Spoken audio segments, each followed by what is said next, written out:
Six cars completing their final warm-up lap, with Ayrton Senna coming forward to take his pole position and Nigel Mansell leading the rest of the queue on the outside of the circuit, coming into his front row grid position. So it's Senna who will have the inside line for this crucial first corner, but it's a very long, very tight corner, and as we saw in the start here last year, it can often be better to be on the outside of the front row. Remember the turbocharged McLaren with about 150 more horsepower, but carrying at least 40 kilograms more weight.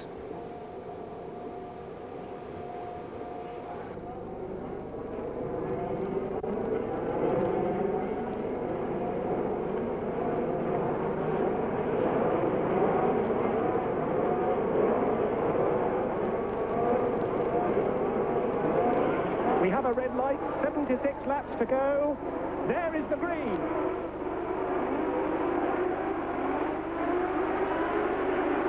And an excellent start by Mansell, but it is Senna who has the inside line. Senna leads, Mansell tucked right under his rear wing. Riccardo Patrese going round the outside of the corner to go into third place, so it's a Williams third. Then the two Benettons, and Berger's moved up very well in his Ferrari, but it's Senna who made an absolutely copybook start. Senna leads the queue as they go down the valley through the tight series of corners, almost a chicane at the bottom of the valley. Now the drag up the hill, and it's Senna from Mansell. Patrese is up to third, then the two Benettons, then Gerhard Berger, who's made a wonderful start, then it's Capelli, behind Capelli it's Gugelmin, and then Alain Prost, who remember started well down, but he's nicely placed. He's going to take care in that early lap. Yes, marvellous start from Senna because he got the rear wheels spinning. He was a little bit slow on traction, but he had the revs up in the engine, and then as the rear wheels finally bit, he was able to outdrag Mansell, who also made a superb start, but they can't compete really with the power of the turbo. But look at Mansell closing right up on Senna now in the twisty section of the track. Prost made a relatively tardy start from his 7th place on the grid and is now down in 9th or 10th, and that gives him an awful lot of work to do, because for Prost and Senna this is a very critical race for the Drivers' World Championship, and remember, it's only really wins that are going to count, and Prost has left himself an awful lot to do. So the completion of the first lap, Senna with in his slipstream Nigel Mansell, Patrese is third, Boutsen fourth, Nannini is fifth. In 6th place, it's Gerhard Berger in the Ferrari. Then the two Marches, Capelli 7th, but in fact Prost has already gone past Gugelmin to take 8th place. Gugelmin demoted down to 9th place, but Senna has that lead, and Mansell tucked in behind him, 0.2 of a second between them as they completed that first lap. Patrese already another second down in 3rd place ahead of Boutsen, Nannini and Berger. So now Ayrton Senna starting to settle into a rhythm, but he certainly can't relax because Nigel Mansell is in his mirrors. We've meanwhile got a pit stop for one of the Minardis that's already in. One of the Minardis having an early pit stop at the end only of its first lap, but Senna from Mansell, and Mansell not being dropped at all. Yes, Senna of course has the luxury with his turbo engine that he doesn't have to hurry. Now he can afford to play himself in gently because he's not really under threat from Mansell in terms of being overtaken, because as we just saw when they went down the pit straight, that the power of the turbo gets right on top there, and really there's nothing much Mansell can do. And in this race, as far as fuel is concerned for the turbo cars, whilst they can't run full boost all the way, they do have the luxury of being able to run full boost pretty much when they want, and then just turn it down from time to time when they can afford to, and they can play that by ear so that they can save fuel. And there's a march going into the pits. Yes, indeed. We've got one of the marches in the pit lane, Senna, Mansell, Patrese and Boutsen coming through once more to complete their second lap. Nannini behind Boutsen, who's Nannini under pressure now from Berger. Then it's Prost, then a gap before we get Gugelmin. So the march in trouble must be Ivan Capelli. It is Capelli already in the pits. What a shame, because remember, Capelli started from 4th position on the grid, but Gugelmin still holding up the March fortune. Yes, I was just looking at that. They've been changing tyres. You see they've got the left front wheel stuck. The rear of the car is down again. And I can't really quite work out what this pit stop's for, but I'm sure it's more than tyres. Tyres are changed pretty much as a routine when you go into the pits. And Mansell still hounding Senna, but in the frustrating position of knowing that without Senna making a mistake, he's really got a big job to pass him. And of course Senna likewise knows that all he has to do is not make a mistake, and so he can drive relatively defensively. He doesn't have to be in a hurry in order to defend that lead. Prost has moved up to 7th place. It was significant at the end of the first lap that he was able to get past Gugelmin quite easily on the straight. And it's interesting that Senna obviously dictating the pace from the front, because the rest of the field are starting to bunch up behind. That whole second clear that Mansell had over his teammate Patrese is now very much less. Senna goes through, Mansell, Patrese, Boutsen, Nannini, Berger, then it's Prost, all coming through in a great queue. And did you see a glimpse there of Berger pulling out of the slipstream? Gerhard Berger very determinedly starting to move up, and he's tucked in behind Nannini still, so not as easy as Berger was hoping to get past Alessandro Nannini as they go down the valley once more, through those twists and turns, and this time a bigger gap between Senna and Mansell. The gap between Senna and Mansell has suddenly opened out, and Patrese tucked in behind Mansell in 3rd place, Boutsen, Nannini, then the Ferrari of Berger, and Prost closing on Berger. Yes, and just looking at Senna, I strongly suspect that what Senna's doing, certainly if he's being cunning, which he's learned to be over the last couple of years, he'll be saving fuel at the moment. I would suspect that he's got his boost running well below full power around the back of the circuit. Will probably punch it up onto maximum just for the pit straight, and that's giving him an advantage over Prost, who, in order to get through the field, is most likely using more fuel than Senna at the moment, because Senna's only concern in the race, as far as the World Championship's concerned, is teammate Alain Prost. And Ivan Capelli back in the race after the pit stop. Whatever the problem was for Capelli, he is back in the race, but at the tail of the field. Teammate Gugelmin in 8th place behind Alain Prost, but Gerhard Berger in 6th place, still trapped behind these Benettons as Senna goes through once more with the 2 Williams jugs almost nose to tail behind him, then the 2 Benettons. There is Berger, Gerhard Berger in the Ferrari with Alain Prost on his tail. So Prost gradually winding in Berger, and off goes Jonathan Palmer. That's a great shame. Jonathan Palmer, his car in the barriers, Palmer walking away, clearly quite unhurt. But that means that the 250th Grand Prix, when we've seen a Tyrrell starting in the race, is already over. And Jonathan Palmer, the man who was 7th last year, the best normally aspirated finisher in Hungary last year, is already out of the race. Senna then, with Mansell, Patrese, Boutsen and Nannini. The race settling into a pattern now. And there is Capelli back in the pits, Ivan Capelli back in, so the problem clearly wasn't solved, and Capelli now right out of the running. Gugelmin still in 8th place. Alex Caffey is doing a wonderful job in the Dallara 9th. Just in the background there, you saw Prost right up behind Berger, so Prost is starting to mount his challenge, and that certainly was a shame to see Jonathan Palmer out of the race so soon. I think, Simon, that was mechanical, because the car appeared to have 4 wheels on, and they were just pushing it back out of the way, so for whatever reason, we've lost Jonathan. And there, now, Prost is well placed with Berger in through the corner onto the pit straight, and Prost will be challenging this time, but of course it's turbo against turbo, and the Ferrari's got plenty of power when it wants it. And Prost tucked in behind, but not close enough to attack. And this could be a little bit of a thorn in Prost's side.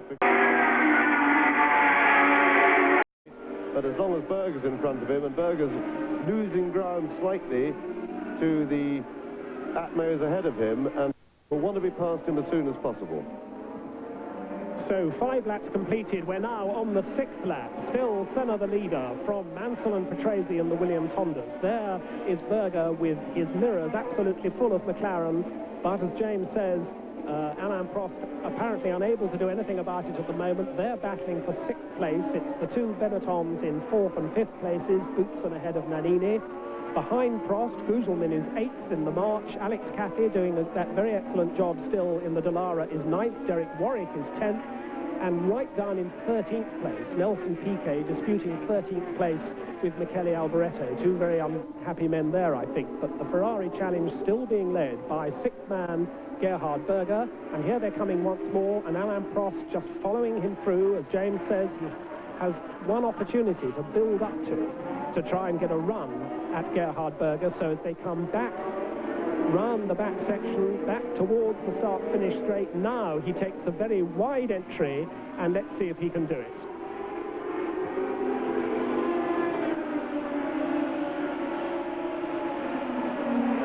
And Prost still not close enough. He's just going to get up behind Berger, and he's going to have to plan this overtaking mover from at least half a lap, halfway round the lap before they get back to the start-finish straight.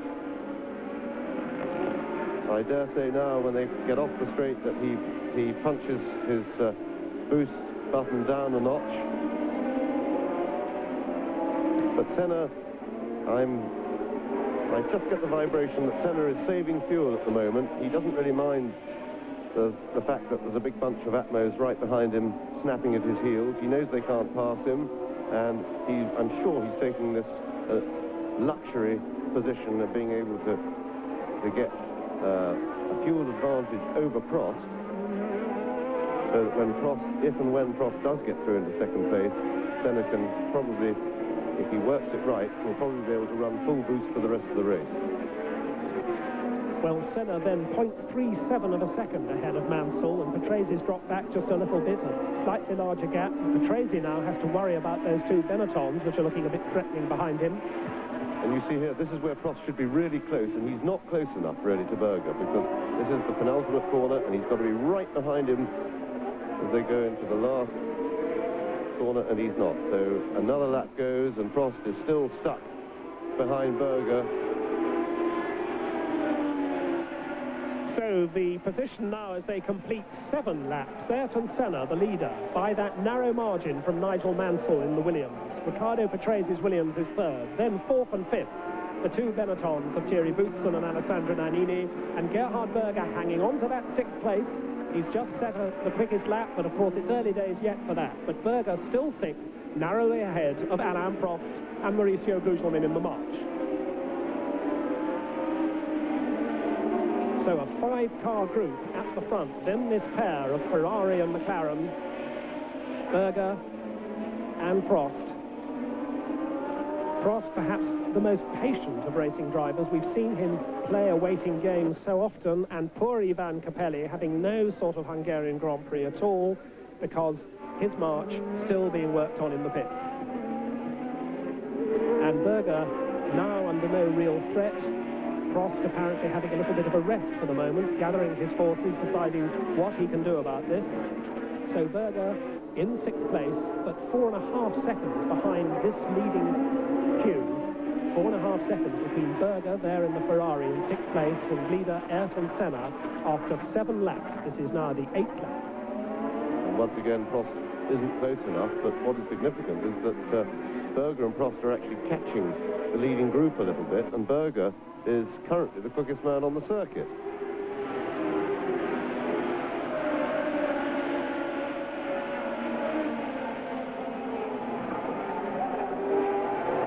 So Senna taking it very easily, I'm sure. Content just to keep his nose in front and save fuel for the time being. I'm sure he's trying to build up a big plus on his computer readout, so that when he has to start racing hard, he can. And that's Nelson Piquet. A very unhappy weekend already for Piquet. Piquet coasting round the long downhill right-hander.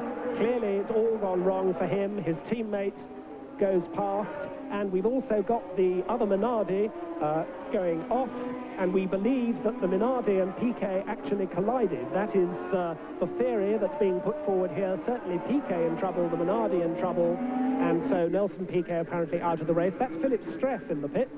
Philip Streff with the AGS. He's getting a tyre change, as James says, probably as a matter of routine, but obviously there's something more seriously amiss.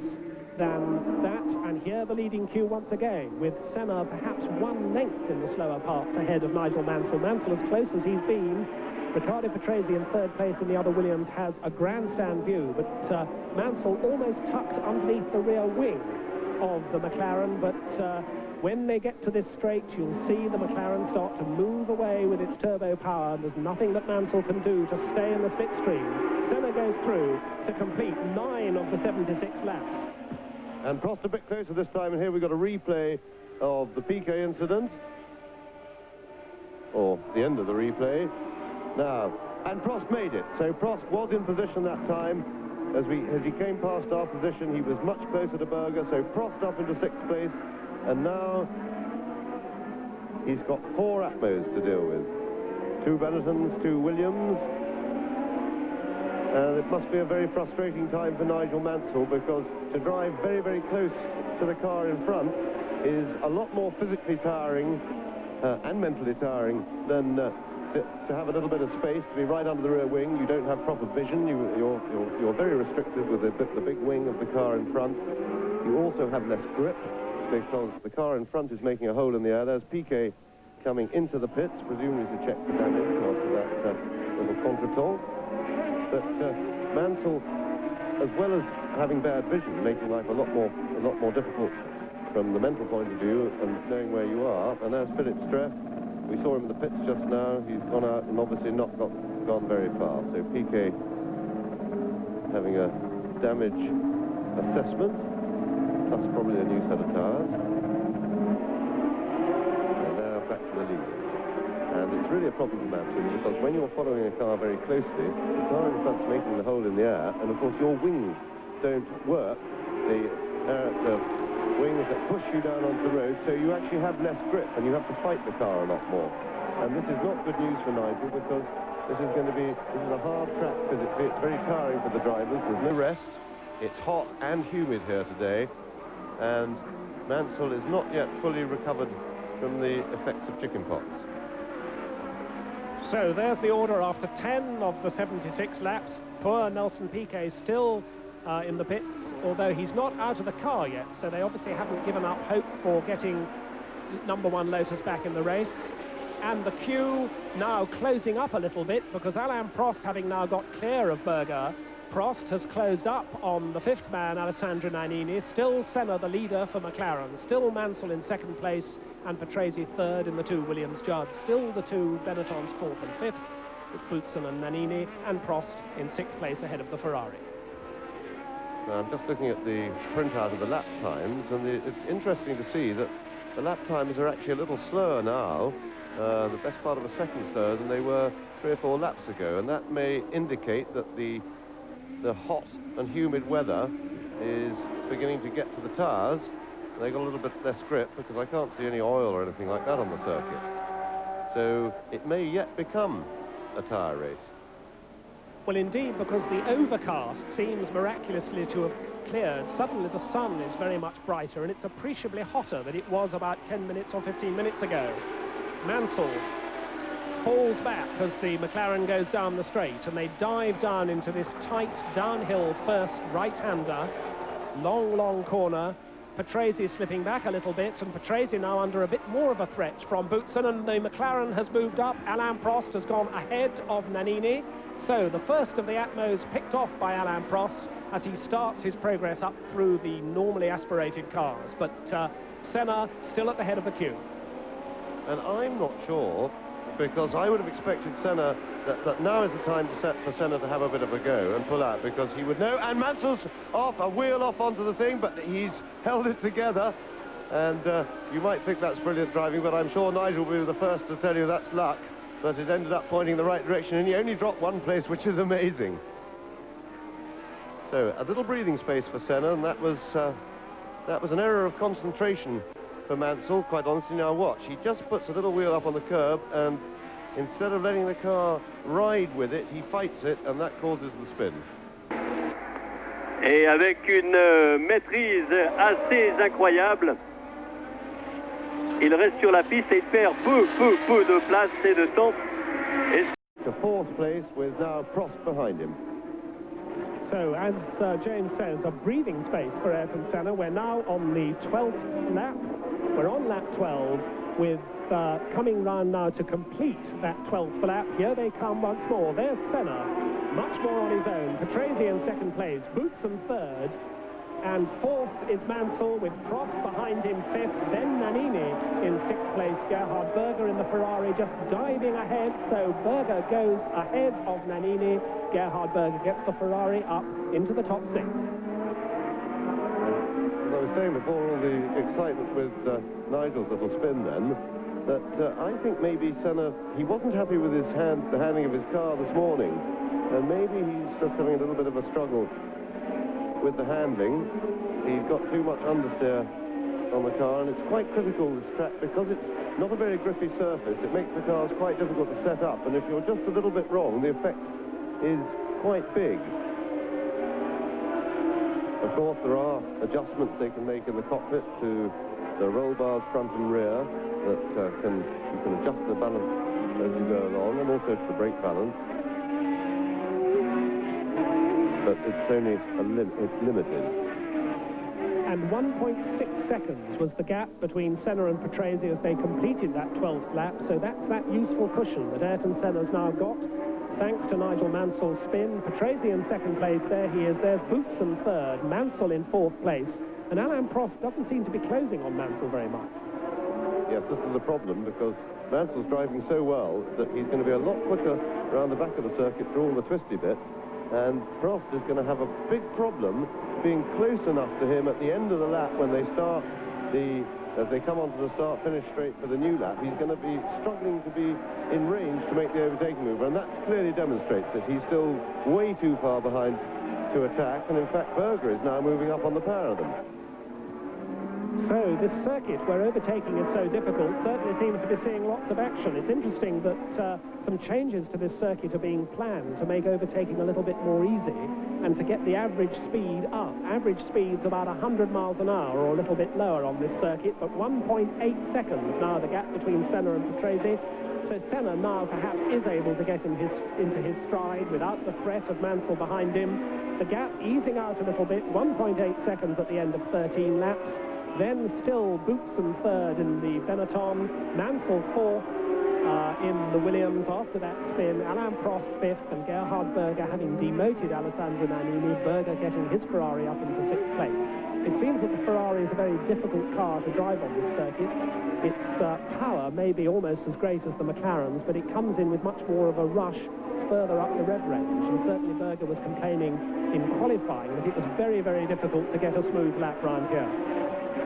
Yes, I was watching around the back during qualifying, and the chassis certainly looked pretty evil.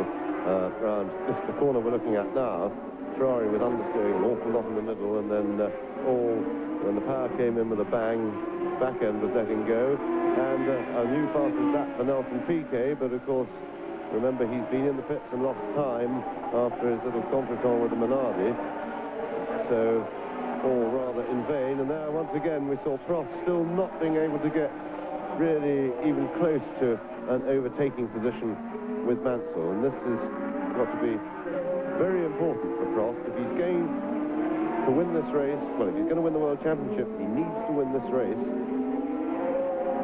and to do that he's first got a big problem right in front of him, and that's Mansell, who's so quick round the back that Prost just can't get close enough as they start the new lap, which is where he can come. Glimpse there of Nelson Piquet, the lap record holder, or the fastest lap holder, I should say, although he is also the lap record holder from his efforts in the Williams Honda last year.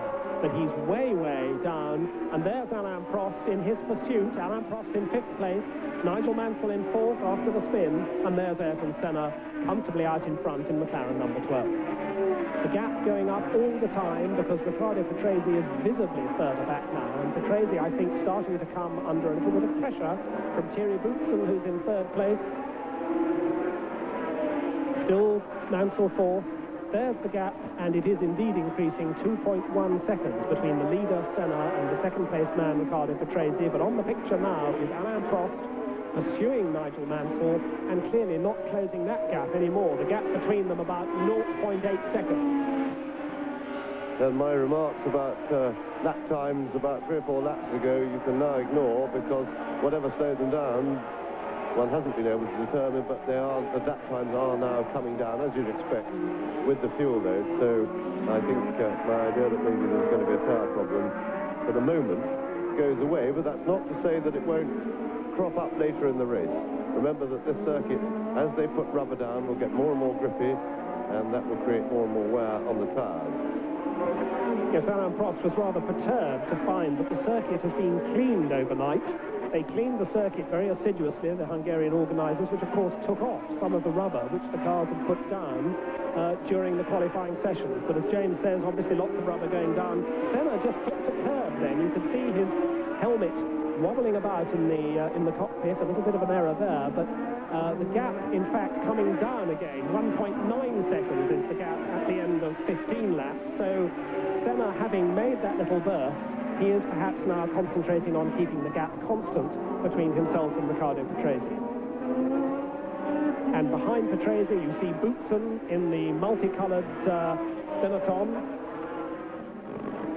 sitting on Patrese's tail, not looking as though he's threatening Patrese at this point, but certainly Patrese in second place can't relax. And you can see the gaps graphically from the helicopter as we look down on the leaders starting their next lap.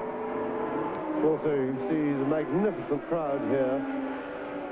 Once again, a tremendous turnout here in Budapest for what must be just about their major sporting event of the year. And although it is very expensive, new fastest lap for Mansell there, captioned up. Although it is very expensive for an ordinary working man locally, they certainly, the enthusiasm seems to be there, and they just save up their money, because it is a huge crowd. Senna then going back up the hill, through then the ceaseless curves to right, to left, that bring him back across the valley and down towards completing what will be his 17th lap of the 76. Hard right-hander, left-hander there, and then the right-hander, which will bring them back behind the pits, these ceaseless corners and curves that make this circuit such hard work. Something like 35 gear changes to the lap, or about 2,500 gear changes in the 2-hour race. You imagine going down the motorway and having to change gear 24 times a minute, which is what these men have to do. Ayrton Senna then, smoothly coming, using all the width of the road as he dives across to the right and then moves across to take that apex, and coming now to complete his 17th lap. And if anything, the gap has come down again, because Patrese comes through, Boutsen comes through, Mansell still ahead of Prost, Mansell 4th, Prost 5th, and Berger with Nannini not far behind. There they are, there's Berger in the Ferrari, and the Benetton behind him, as already Senna is down at the bottom of the valley and going through that extra series of curves which they had to build into the circuit when they were making it, because when they dug the foundations for this track, they discovered an underground river which they didn't know existed, and they had to alter the shape of the track to do it. And that brought 3 more extra corners, 3 more extra bits of work for these drivers to do on every single lap. 17 tours ont été couverts, pas de changement depuis le tête à queue de Mansell au 13e tour. Toujours Senna, Patrese, Boutsen, Mansell, Prost et Berger aussi, première place. Mansell qui a bien failli décrocher hier la pole position. Il s'en est fallu de 14 centièmes de seconde. Et s'il avait réussi dans son entreprise, ça aurait été la première fois depuis la pole position occupée en 1983 par Keke Rosberg au Brésil, sur Williamsford, qu'on aurait trouvé un moteur atmosphérique en pole. Et Patrese continue de revenir. Il est à moins d'une seconde maintenant.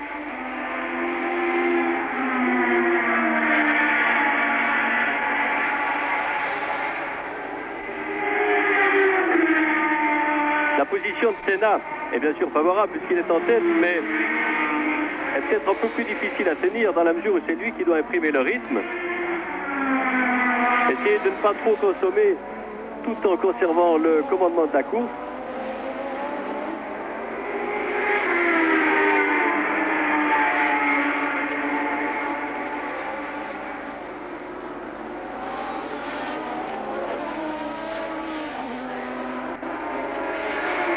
Et meilleur tour pour Prost à 156 km/h de moyenne et demi. Dommage que le circuit ne soit pas un peu plus rapide.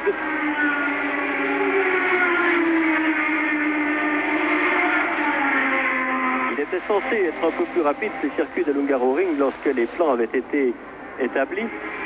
Mais lorsqu'il s'est agi de les concrétiser, on s'est rendu compte que dans la descente en lacet, il y avait une source sur laquelle on n'a pas pu jeter un pont. Il a fallu la contourner. Ça a fait 2 virages de plus.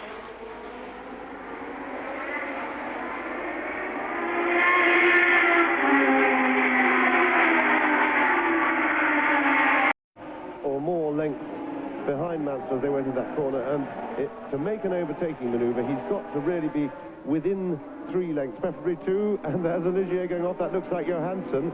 Stefan Johansson taking the scenic route there, but decided to go back to the prepared surface, and all seems to be well with him. May have damaged the underbody of the car a bit, bouncing it around, but otherwise it should be okay. Yes, what a miserable year Stefan Johansson's been having. He actually failed to qualify 4 times this year on a circuit where he finished 4th in 1986. I think he's finding Ligier quite a come down from McLaren and Ferrari where he's been before. But there is the McLaren out in front of Ayrton Senna, flicking from one side to the other through these constant corners. Laps Stefan Johansson, who, as James says, has decided that the tarmac makes a better ride than the greenery. And the rest of the field, the rest of the leaders anyway, storming past the unfortunate Johansson. 0.9 seconds, still the gap between Senna in the lead and Patrese in second place. Patrese himself 0.4 of a second ahead of Boutsen in third place. And again, Mansell's built up that cushion he needed over Prost. He's not close enough now. Short squirt up that little straight, and then that long 180-degree corner onto the straight. And Prost will just about get up to the rear wing of Mansell's car, but that isn't close enough, and you can't pass from there, Prosty.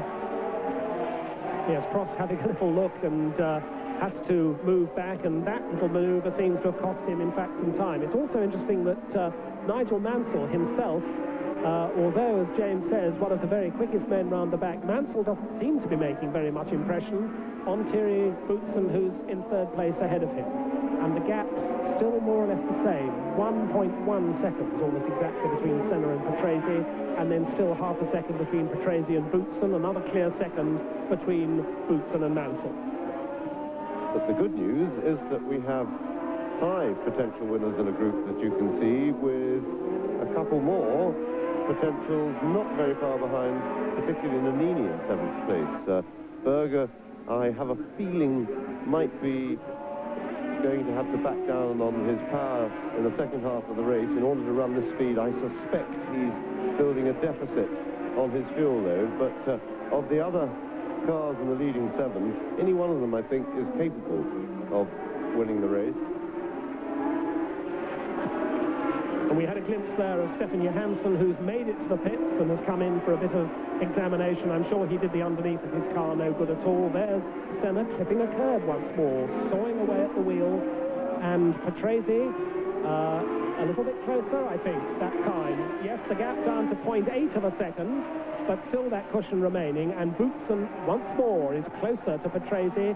There we see Mansell and Prost once more in their own battle for 4th place. Prost is 5th, Gerhard Berger is 6th in the Ferrari, and with 21 of the 76 laps completed, Nannini's car is apparently steaming. We think Nannini in 7th place is overheating. He's got Gugelmin behind him in the march.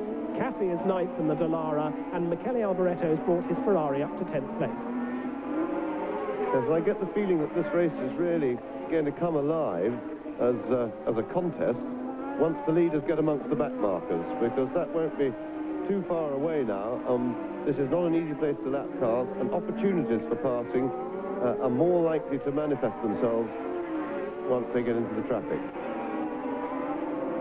21 laps completed. This is the 22nd. Ayrton Senna then still out in front. There he is, with the pursuit behind him of the three normally aspirated cars, the Williams of Patrese in second place, number 6, the Boutsen, the Benetton of Boutsen in third place. There's Stefan Johansson walking away, crash helmet in hand, so Johansson clearly did damage his car, and he is out of the race. And Senna will be very anxious to get past Piquet before they get into turn 1, because Piquet, as we know, there's not a lot of love lost between himself and Senna, and of course Senna is not nearly close enough, and Piquet is quite capable of deliberately holding Senna up. And Prost trying the outside on Mansell. He got alongside, but Mansell quite rightly defended the inside line, made Prost go the long way round, and has comfortably kept the corner and his 4th place. But Piquet could certainly spell trouble for Senna. There is no doubt that if Piquet can screw things up for Senna, he'd like to, and if he can see a way, he will. And Senna must be well conscious of that, and with 4 cars breathing really right down his neck, it is a worrying time for Ayrton Senna.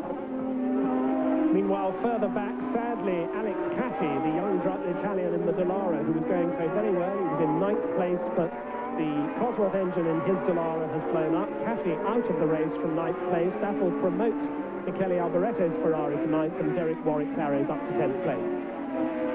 There, in fact, is Caffi bringing his Dallara slowly and rather smokily into the pits.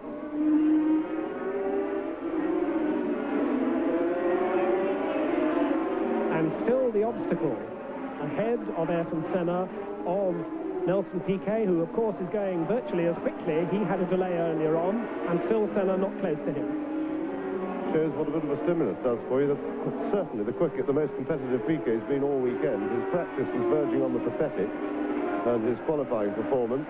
But the sight of Ayrton Senna in his mirrors seems to have woken him up. He really is a worry, Piquet's mental approach at the moment, and this, at least he's shown us that he can remember how to drive if somebody upsets him enough, and the sight of Senna in his mirror seems to have done the job.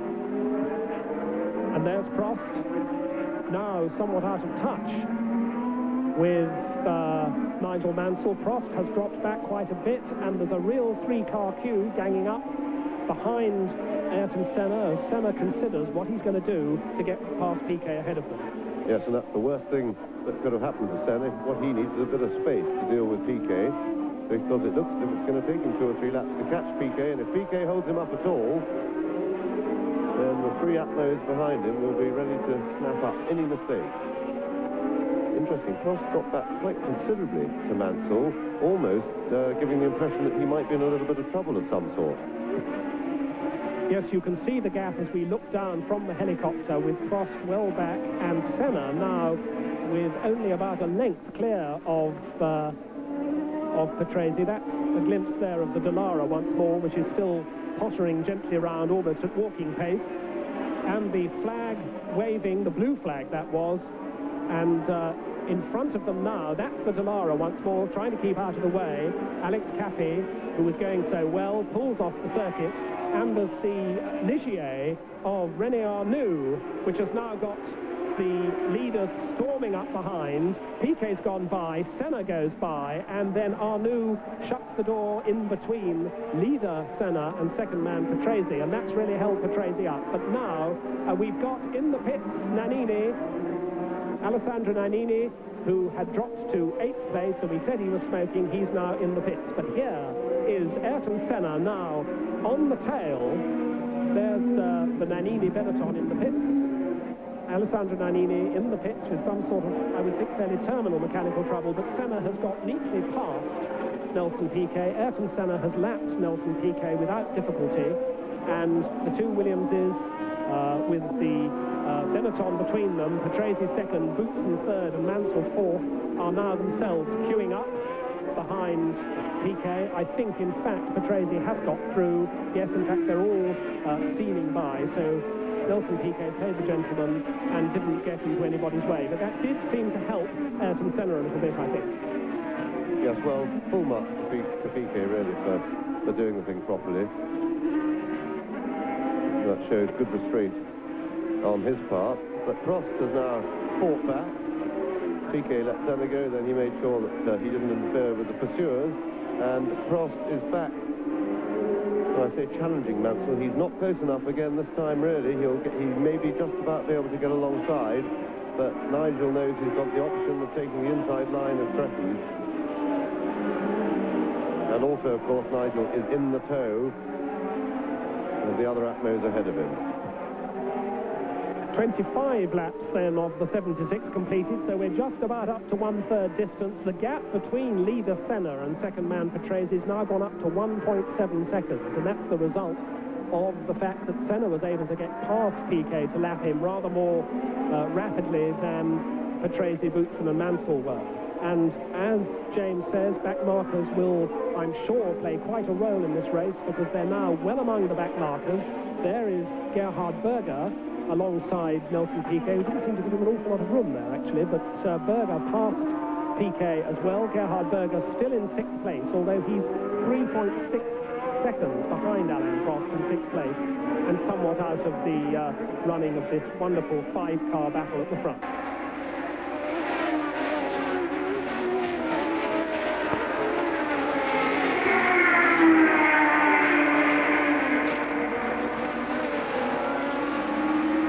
Il n'ose pas le passer, il a bien raison, parce que Salah ne regarde pas beaucoup dans son rétroviseur, ce qui permet à tous les autres de revenir.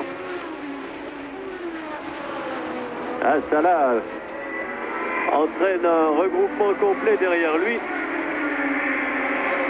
avec Senna, Patrese, Boutsen, Mansell et Prost.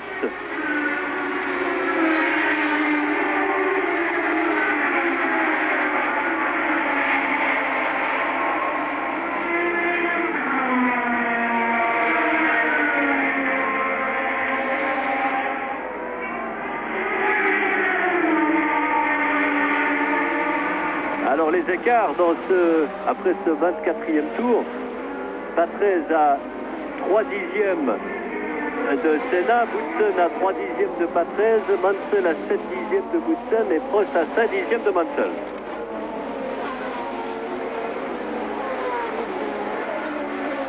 Et puis en 6e position, Berger est à 3 secondes 8 de Prost.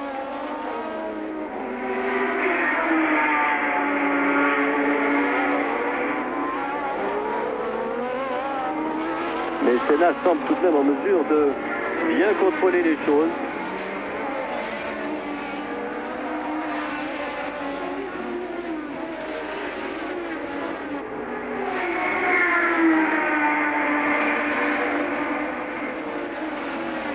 Alors, qui a-t-il devant lui? Il a Modena devant lui.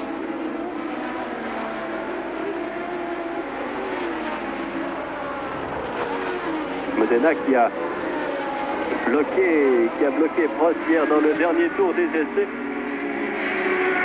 le reléguant dans une certaine mesure à la 4e ligne. Et Prost est très près de Mansell. Oui, Prost attaque et passe Mansell. 28e tour.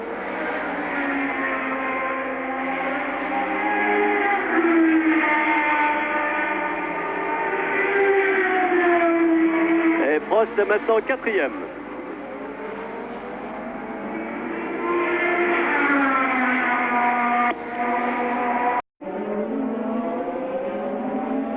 So it's McLaren 1, McLaren 4 now, with the Williams still second. That's Riccardo Patrese, Boutsen still third, and now Berger passing Modena there, lapping the Eurobrunn. And the gap between Senna and Patrese is still about constant at just under a second, 0.8 of a second last time through here. That was completing their 27th lap of the 76.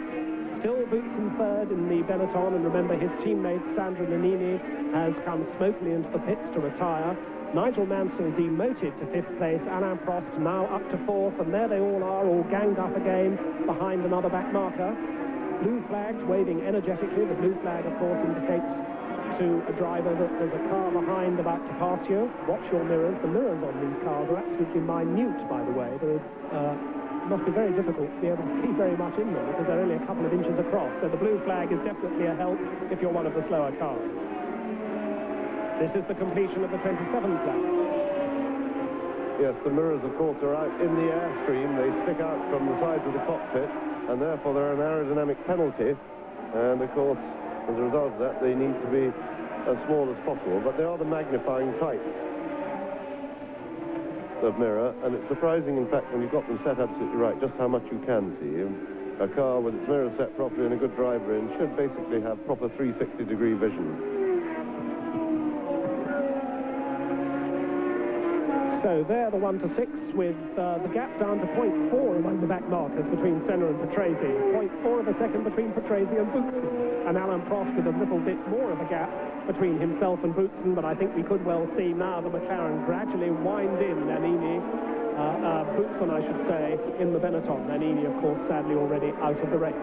Riccardo Patrese sitting on Ayrton Senna's tail, but it seems very little seems to be very little that he can do about it, and he doesn't want to make a mistake himself, try anything wild to get alongside Ayrton Senna, because the green nose of the Benetton is sitting behind him ready to pounce on any sort of mistake. The lime green car in front of them to be lapped is Gabriele Tarquini in the Coloni Cosworth, so that's the next hazard that Ayrton Senna will have, and still this leading quartet as close as ever they were.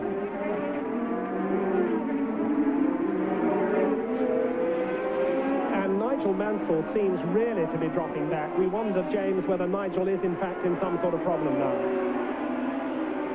Yes, I would hazard a guess that Prost just ducking out there, but not really close enough to make a move, but maybe just practicing the manoeuvre for later when he is in position. Mansell, my guess is that he's just eased back a bit to save himself physically, to make sure he finishes the race, and he'll make life a lot more comfortable for himself if he gives them a couple of seconds and then tries to hold it there, because he will, of course, from that range, if he can stay there, will be able to pick up the pieces. But he did, in my opinion, he wasn't very clever in practice. He has my full sympathy, because on Friday I saw him after practice and he said how terribly tired he was because of the follow-on effects of his chicken pox. And so I said to him, well, why did you do 29 laps in qualifying when you didn't need to on a wet track that was drying, and only the last 5 minutes was going to matter?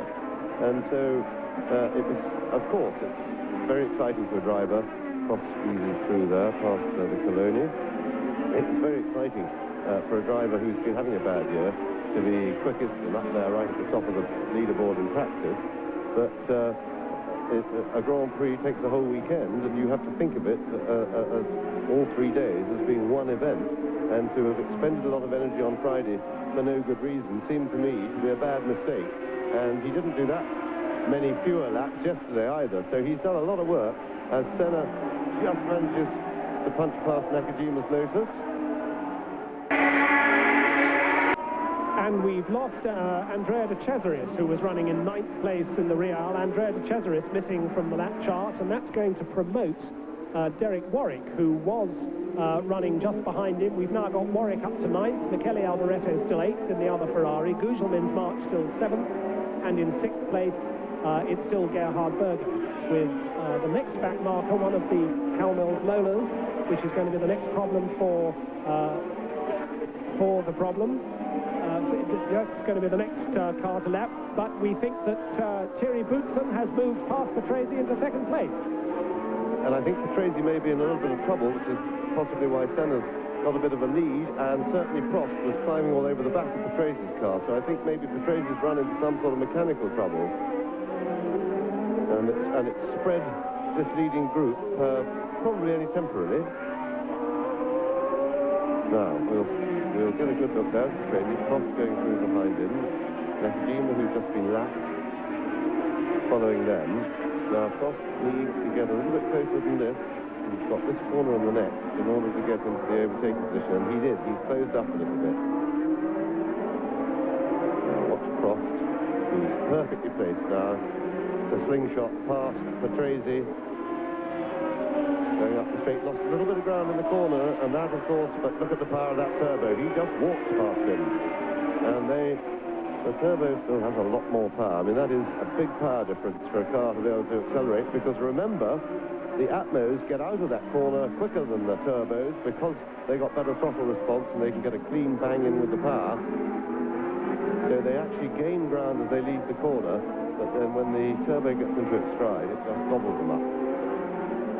So 32 laps completed of the 76, and that now means Ayrton Senna still the leader, 2 seconds clear of the second-place man now, Thierry Boutsen in the Benetton. Riccardo Patrese in third place and threatened by Alain Prost, who's fourth. Nigel Mansell falling back in fifth place into the clutches of Gerhard Berger in the Ferrari, who's sixth. Still Gugelmin seventh in the march, and Michele Alboreto in the other Ferrari in eighth place.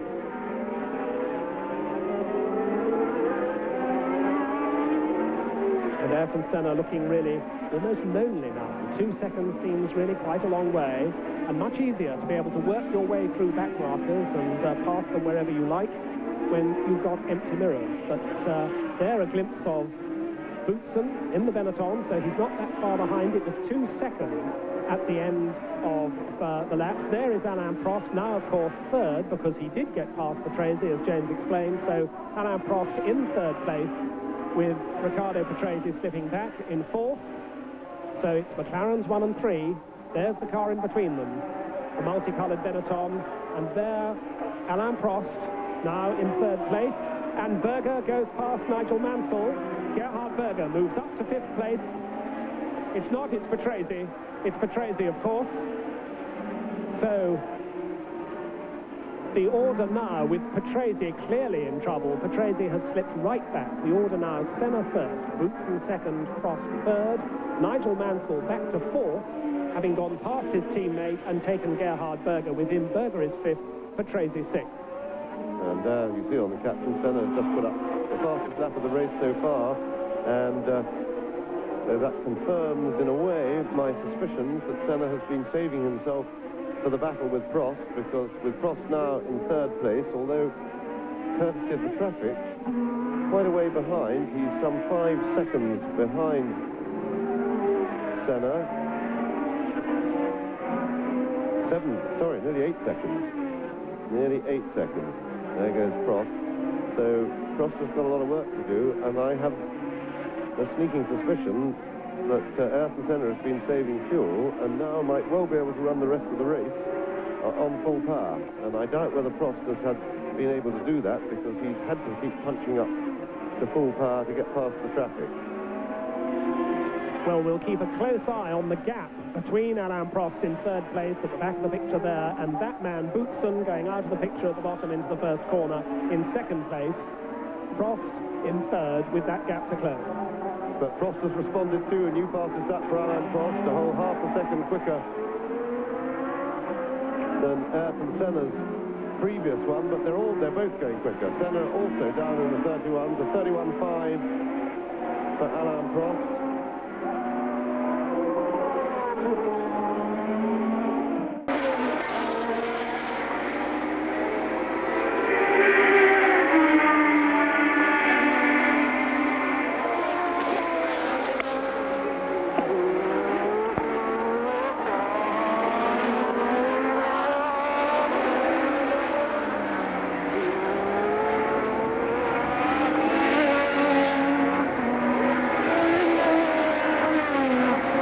Et le meilleur tour pour Prost, mais on est encore à plus d'une seconde du record.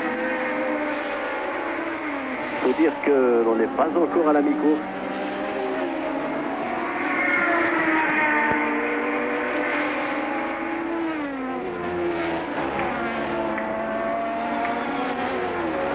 « 53 minutes de course, encore plus d'une heure, c'est certain. C'est-à-dire que bien des choses peuvent se passer.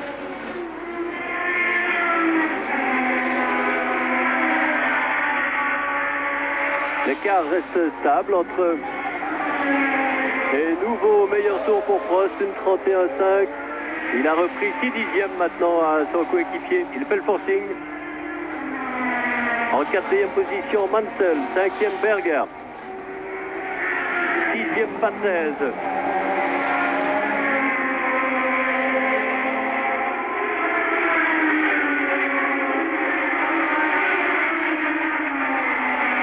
Et septième Alboreto, qui est revenu des profondeurs du classement.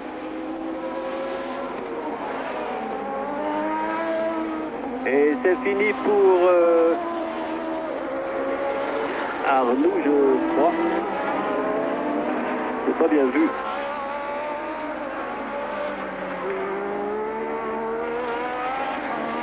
Et oui, c'est la Digi de René Arnoux. Moteur jet explosé.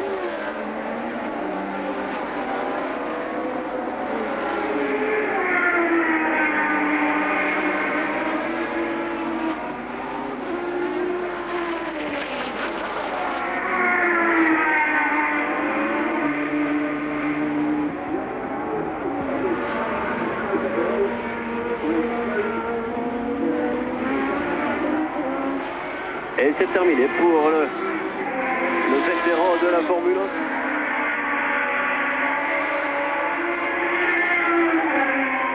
1. Malheureux René Arnoux. Sa meilleure place, c'est un 17e rang en Allemagne.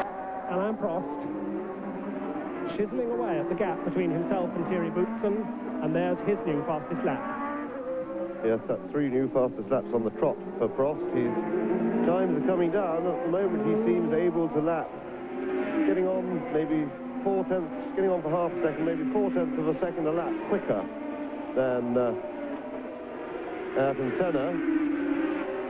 And that would, in a way, be consistent with their relative performances in the warm-up this morning. There's the caption. It's now under 7 seconds. Still a lot of work to do for Alain Prost, just even to get on terms, let alone get in front of Ayrton Senna. But he's certainly showing no lack of fight. He's giving it absolutely everything. And he's having the luxury at the moment of a fairly clear track in front. It's been a while since they passed any back markers. They took a whole lot of them on a few laps ago, but they've had 3 laps to themselves, these 3 leaders.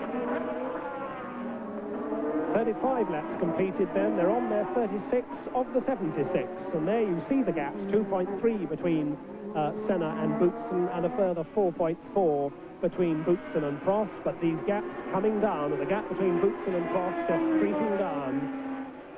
And Berger is 5th in the Ferrari. Patrese, despite a 6-sounding engine, is still there in 6th place, with Gugelmin and Alboreto scrapping behind him.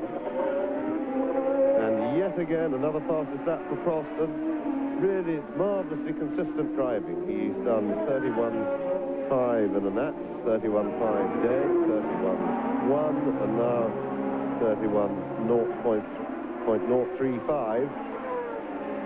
And the gap coming down, it's now only about 6 seconds. Yes, there it is, 6.079. So Prost is steadily making ground. But I'm just waiting for when they get amongst traffic again. And of course, luck plays a big part, because if you come on a third car just at the beginning of a lap, when you click on into turn 1, the overtaking possibilities are very few unless he lets you pass or help. Whereas if you come upon him at the end of the lap before the last corner, with the turbos, at least it's easy for them to blast past on the straight. And so luck is involved in where you come across them, depending on how much time you lose, how much time you have to spend behind them before an overtaking opportunity arrives. So Prost still unmolested by traffic.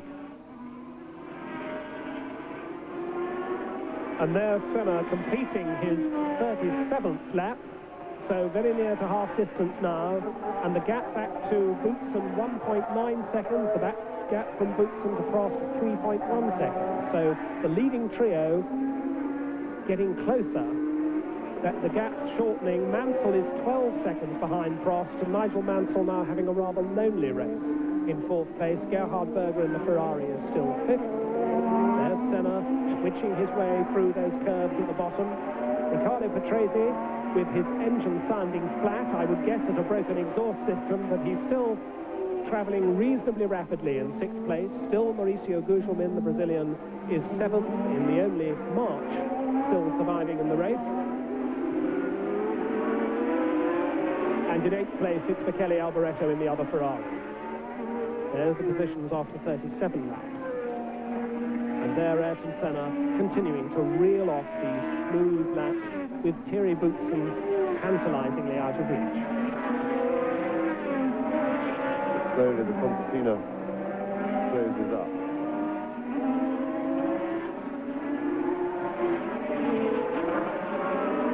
The gap covering the leading three definitely getting smaller. And in the warm-up this morning, Senna wasn't very happy with the handling of his car. Prost was. He made a couple of adjustments. Decided he didn't like the way it felt to drive, but he was very happy with how quick it was, so he left it there.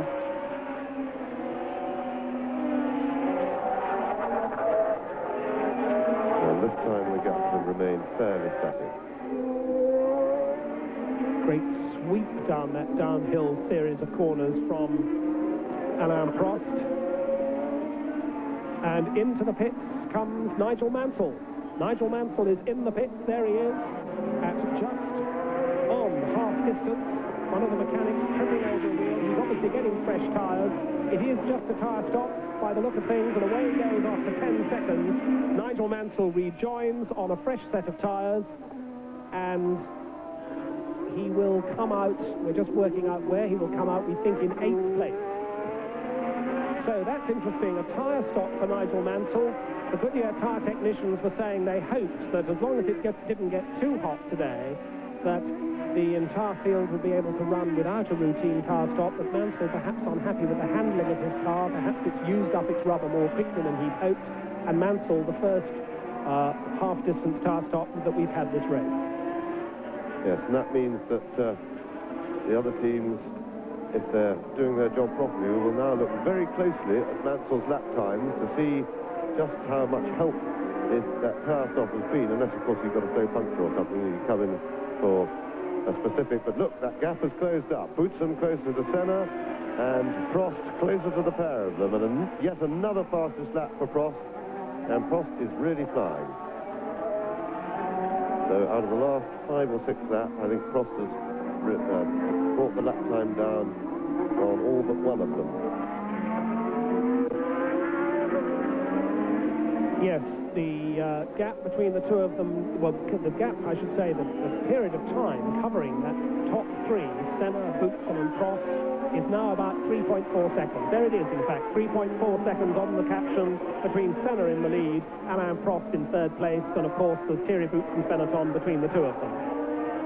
Now, going back to the tyre situation, the other teams will have to watch very carefully to see just how much advantage that's given Mansell, but they don't have a lot of time, because Mansell's tyre stop was made at pretty much the perfect time, just before half distance, between 1/3 and half distance, and that, of course, is the way you use the two sets to their very best advantage, because remember that the tyre wear is considerably greater in the first half of the race, courtesy of the extra weight that the car's carrying with the heavy fuel load, and so if you don't stop till half distance or later, you're not going to make the best use of either your first set, because it'll be more tired in the latter section of the use, and not the best of your second set. So for these three drivers in the front, they should be thinking very hard about whether, because if they're going to stop, they should do it soon, or whether they want to try and go the whole race without one. And Nigel Mansell has rejoined, in fact, in 7th place. He's come out between Gugelmin and Alboreto. We have the leaders come through now to complete their 40th of the 76 laps, and the gap, or the period covering the three of them, is now down to 2.4 seconds. There it is on the caption. 2.4 seconds cover Senna in the lead in the McLaren, Boutsen in 2nd place in the Benetton, and Alain Prost in 3rd place in the McLaren. Gerhard Berger's Ferrari is in 4th place. Riccardo Patrese with the 6th-sounding Williams is 5th. In 6th place now, following Mansell's stop, it's Mauricio Gugelmin in the march with Mansell 7th and Alboreto 8th. I should really say a word for poor old Thierry Boutsen, because we haven't mentioned him a lot, and in fact he's driving a magnificent race. He's been on tremendous form all weekend. He out-qualified teammate Nannini, which is very important to him, but he's a bit of a forgotten man, because at the moment we're really watching the McLaren. But Boutsen is now right up on Senna's tail, courtesy of Eddie Cheever, who's in front of Senna and holding him up a little bit, but doing the gentlemanly thing, letting the leaders go. Profiting too from the driver of his great wealth of experience.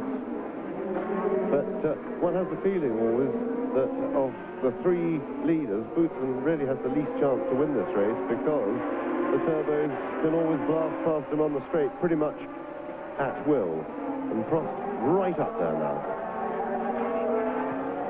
Yes, the gap now 1.2 seconds, covering Senna to Boutsen to Prost. 1.2 seconds. They came up to lap Eddie Cheever's arrows. Cheever running in 10th place, and that allowed Boutsen and Prost to get a lot closer.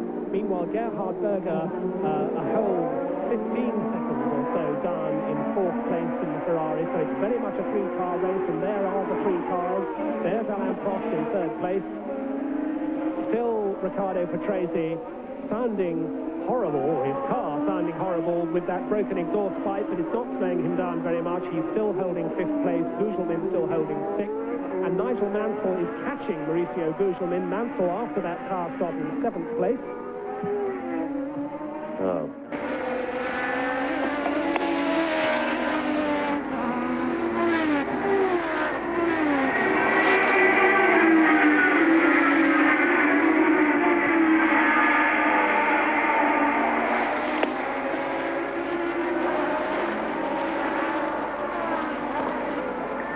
Alors cette belle Ford atmosphérique entre les deux McLaren Honda Turbo. Prost maintenant va sans doute calmer un peu ses ardeurs, réfréner un peu ses ardeurs. Il a fourni un gros effort, ou surtout, en tout cas il a demandé un gros effort à sa mécanique, à ses pneumatiques. Il convient de les ménager pendant 3 ou 4 tours. Sans parler de cette consommation.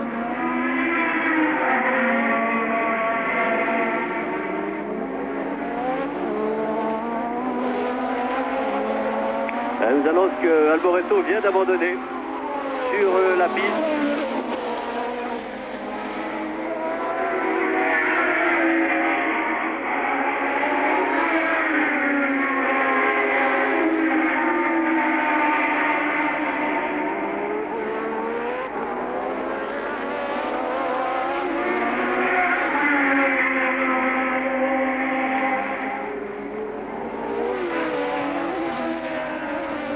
Ce qui va permettre à Warwick de remonter à la 8e place. Pour les 6 premiers, toujours pas de changement.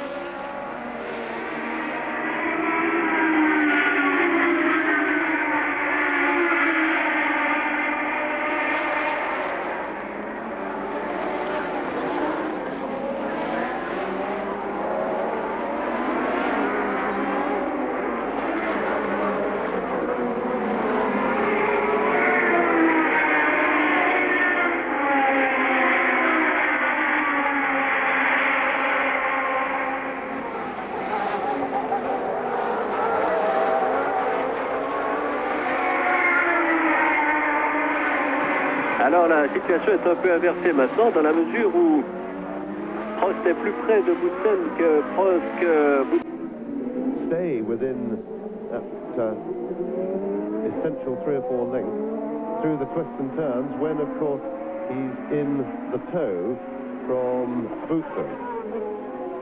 Remember, the hole in the air reduces his wing performance.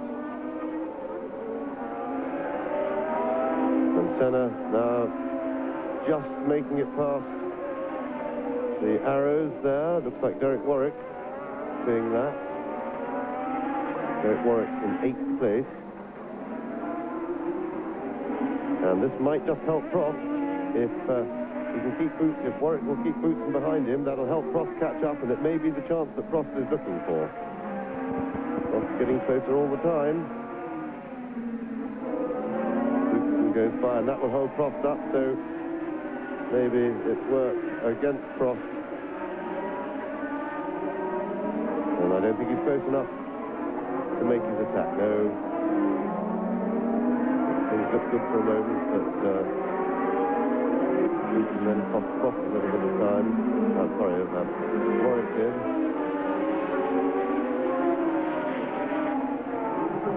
Prost got to work his build up all the way from the start again.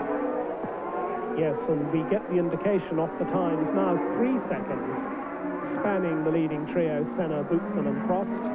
Derek Warwick doing his best to keep out of the way. Warwick now lapped in 8th place in the Arrows. His teammate Eddie Cheever already lapped in 9th place.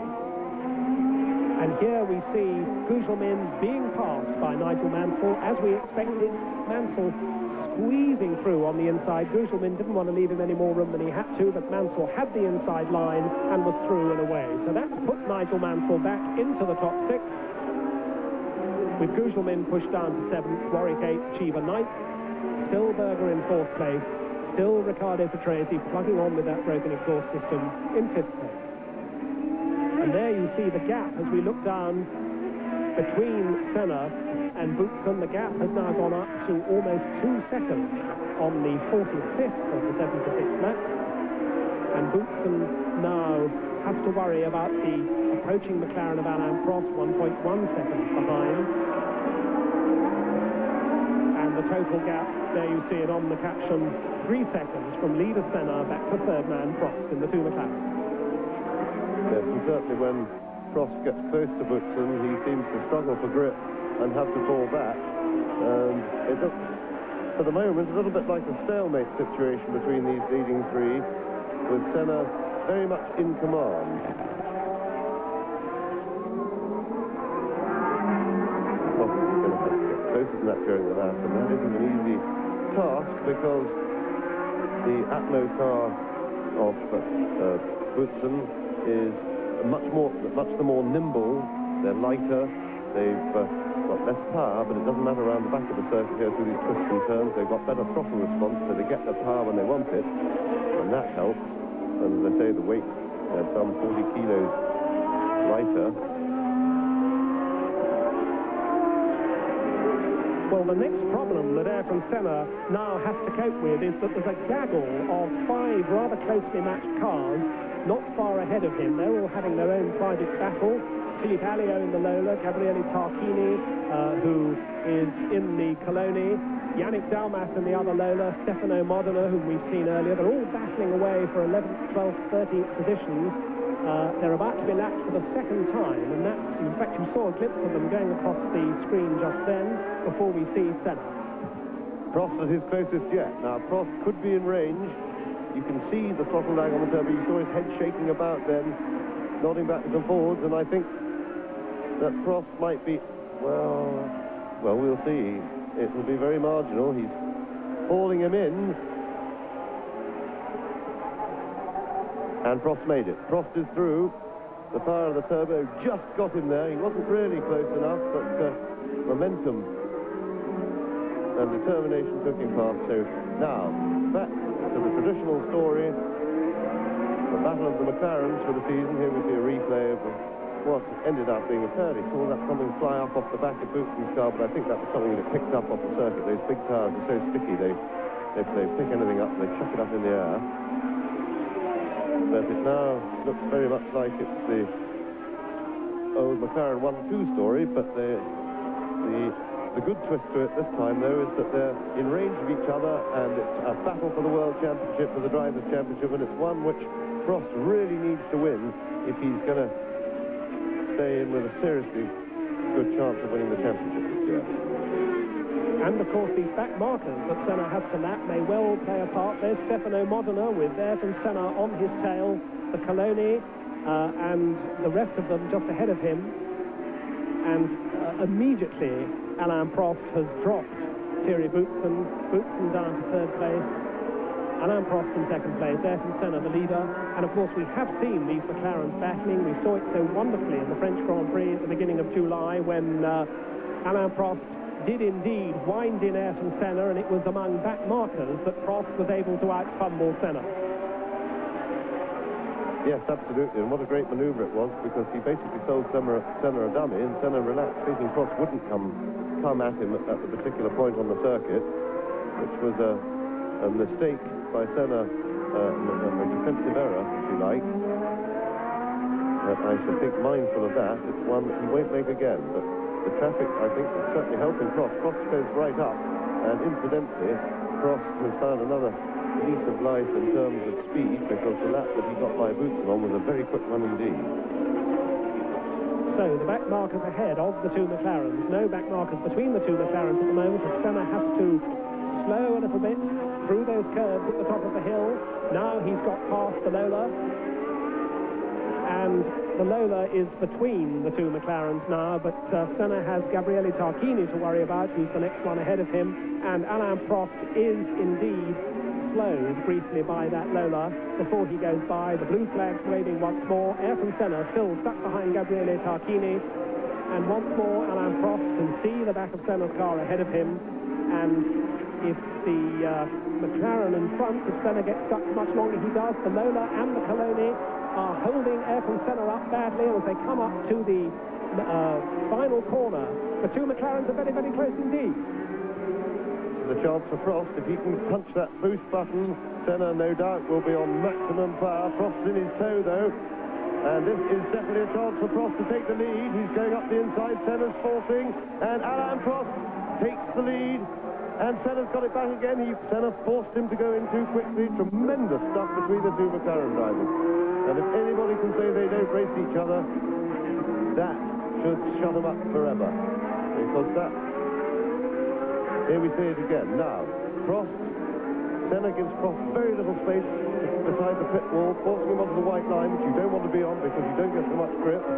And basically, Prost is now forced to arrive too quickly at the corner. Now you watch, now he slides, you see the car sliding across Senna's bow. They nearly made contact. Prost goes wide, and Senna back in the lead. But that was tremendous stuff. Well, Alain Prost has now served notice on Ayrton Senna, and among this traffic, they're going to close up again. It always seems that if you've got two cars battling together, it's the leading one of the two which tends to come off worse among the cars that are being lapped, and there are plenty more cars to be lapped. So on this circuit where we're told that overtaking is so difficult and it's meant to lead to processional races, we have this wonderful battle between arguably the two best drivers in the world at the moment, and certainly the fastest car in Grand Prix racing, the McLaren Honda.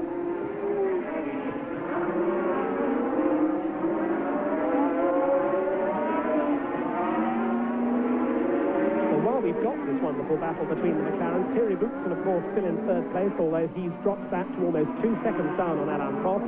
But the battle going on behind them, Gerhard Berger is in a fairly lonely fourth place in the Ferrari, but great battle between Riccardo Patrese, who is fifth, Nigel Mansell, his Williams teammate, who is sixth, Mauricio Gugelmin, who is seventh. The three of them very, very close indeed. So the battle between the McLarens is certainly not the only battle we've got. They've now, this leading pair, got the Minardi between them of Martini and, or is it Sala? It's Sala, I think.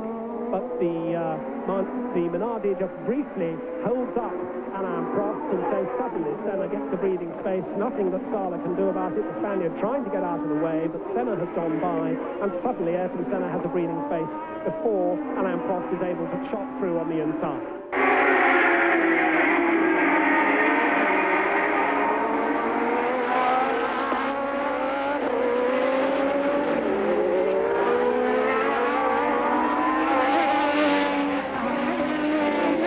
N'oubliera pas qu'en troisième position, Boutsen a assisté à ce dépassement, mais il n'est pas loin. Boutsen, il est à 1 seconde de Prost.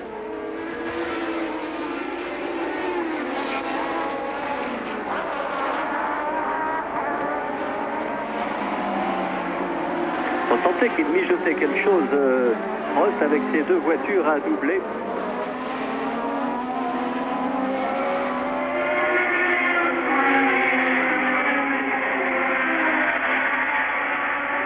Seconde 2 entre les deux, et Boutsen a 1 seconde 4 maintenant.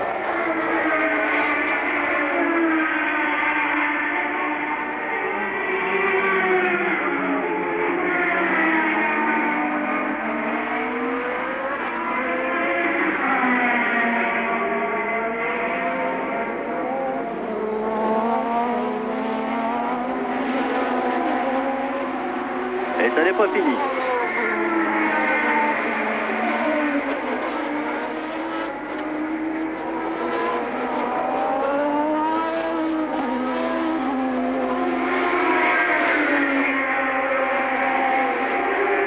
Senna, Prost, Boutsen, Berger, avec Gugelmin qui vient de passer pas 13. Gugelmin se retrouve donc 6e, vous le voyez là.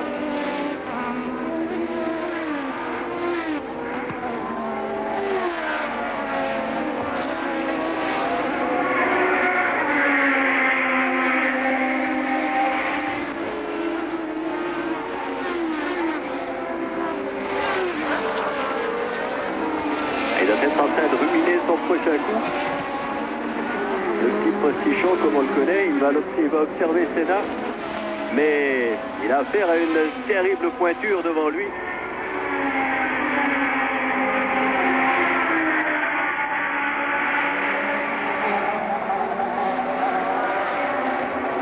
Thierry Boutsen, as James says, keeping a watching brief in third place. And yet another new fastest lap for Alain Prost, so he's really attacking, and you can see just how much they pulled out on Thierry Boutsen on that one lap. They certainly opened the gap, and Prost is now possibly getting into an attacking position with Senna. I'm sure it's the story of this morning's warm-up when they run the cars in race trim that Senna just hasn't got his car right. He was complaining of a little bit of understeer, and that is what it would appear it is as we look down on them. He's a little bit slower than Prost into the corners, and that's because he can't get the front to bite. And Prost is in a position to attack yet again. He needs to keep it there till the end of the lap as they come onto the pit straight. There you saw Patrese being dropped in that battle with Mansell 5th and Gugelmin a close 6th, but the battle at the front is well and truly joined. Senna and Prost, as close as ever they were, they come through the long series of curves that bring them back down the hill before they start to come up the hill once more behind the pit. And Prost now in a position to get the toe from Senna. He's perfectly placed. He's off a little bit in the corner to Senna, but he's not quite going to make it on alongside by the end. He's having a look, but that's he's really got to have his front wheel at least level with the cockpit of Senna's car in order to get into an attacking position. Well, I would give anything to know exactly what the fuel readouts are in those two cockpits. As James indicated, it may well be that Senna was able to preserve fuel in the early stages, whereas, of course, Alain Prost had all that work to do moving up from his lowly grid position. Well, I think that Prost will be happy to be running full boost now, even if it's taking him a little bit negative, because he will have enough, there's still enough of the race left for him if he can just get a bit of air between himself and Senna. He knows that his car's handling better and that he can lap probably anything up to half a second quicker than Senna running the same boost. So he'll be able to afford to turn the boost down a little bit, come back on the fuel consumption once he's passed, and make up that any deficit that he's saddled himself with. Well, they're on their 53rd lap now, so 23 laps to go. This race by no means over. Still Ayrton Senna, the leader for McLaren. Alain Prost in his McLaren on his tail. You see them now in the background in third place. And still in touch, Thierry Boutsen with the Benetton. A distant fourth, Gerhard Berger in the Ferrari. Nigel Mansell is 5th in his Williams. And Gugelmin still in 6th place with the March. Tremendous picture from the helicopter there. Now Prost again, not quite close enough, I don't think. He lost on the penultimate corner, the left-hand hairpin. He was a little bit slower getting out. Didn't get the power down as well as Senna did. And he's going to really have to work to find a way past Ayrton. And Big Prost right now is praying for a back marker to come into sight, but there are none immediately in front of them. You see there the clear track. Is as close as he's been at this point of the circuit. Then he lost a little bit of ground there. This is where he's got to start building up, and he's got to get a length or two closer than that, and that's as far back as he can afford to be. He needs to be within 2 lengths of Senna, 2.5 lengths when they go on to the start-finish stage, in order to get the toe from Senna and use his slipstream to drag past. So we see them coming on down the hill now. And about 3, 4, 5 lengths, they close up a little bit under braking, but Senna seems to have the upper hand at this point. Turning now into that downhill right-hander. through the sweeps that follow. Still, Thierry Boutsen has his grandstand view in third place, and now Prost is very close once more as they come up behind the pits and in the dive round the penultimate corner. That's the closest he's been when they were on their own, and now I think Prost is in a, well, he was, but still, once again, the extra grip that Senna gets being in clear air saved him, because he was noticeably quicker onto the straight than Alain Prost. Alain Prost did the catching up in the first half of the corner, but then, presumably, with his wings not working properly, was unable to get the power down as soon as Ayrton Senna.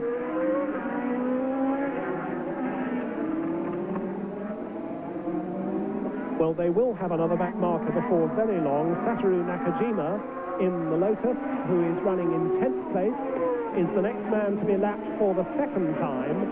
Satoru Nakajima in 10th place. And there you see that wonderful gaggle going on. That's the Ferrari of Gerhard Berger, who himself has the back markers to lap. Berger, who's having a lonely race, he's half a minute now behind the leaders in 4th place, but he is now the sole surviving Ferrari because we lost Michele Alboreto many laps ago. And 1.8, 2.2 seconds covering these leaders. There's Mansell with Gugelmin right on his tail. Mauricio Gugelmin closing right up on Mansell. Mansell is 5th, Gugelmin is 6th, and they're the leading trio once more. And this time Ayrton Senna seems to have got a little bit clear of Alain Prost. So Prost perhaps preserving his effort. He's not going to try this lap. It may well be that the thinking driver that he is, he's seen Nakajima up ahead, so he's taking this opportunity to save a little bit of fuel. Just back off a little bit because it is marginal for these Honda turbos.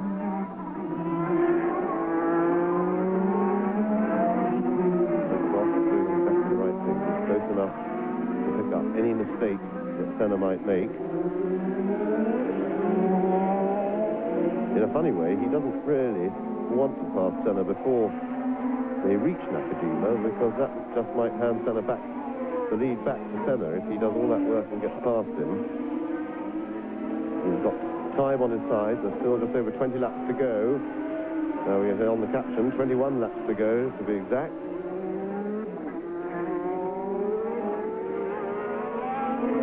And Prost still hounding.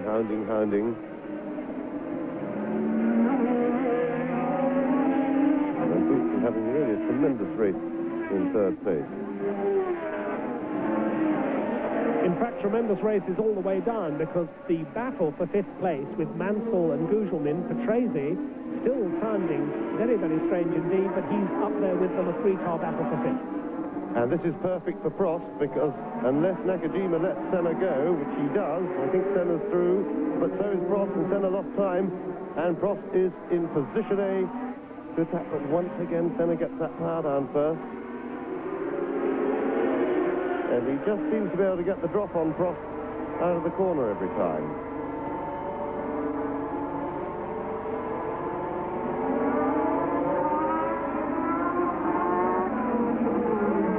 Just waiting to pick up any mistake, and that is certainly in the realms of possibility with such a frantic battle up front, spiced up by back markers as they go. So Senna and Prost and Boutsen, that's the leading trio. Still the Ferrari, all on its own in 4th place. That's Gerhard Berger. And still this equally close battle between Mansell, Gugelmin and Patrese for 5th place. Nigel Mansell doing everything he can to fight off Gugelmin, who's really driving a very mature race indeed in 6th place with the march. Still Warwick 8th, G the 9th. Nakajima, whom we just saw lapped, in 10th place. And look how much closer Thierry Boutsen is suddenly. The gap just then between the leading pair, the McLarens, was bigger than the gap between second man Prost and third man Boutsen. Thierry Boutsen suddenly is there. It's hard to know quite what he can do about it, but he's certainly a lot closer to the leading McLarens than he was.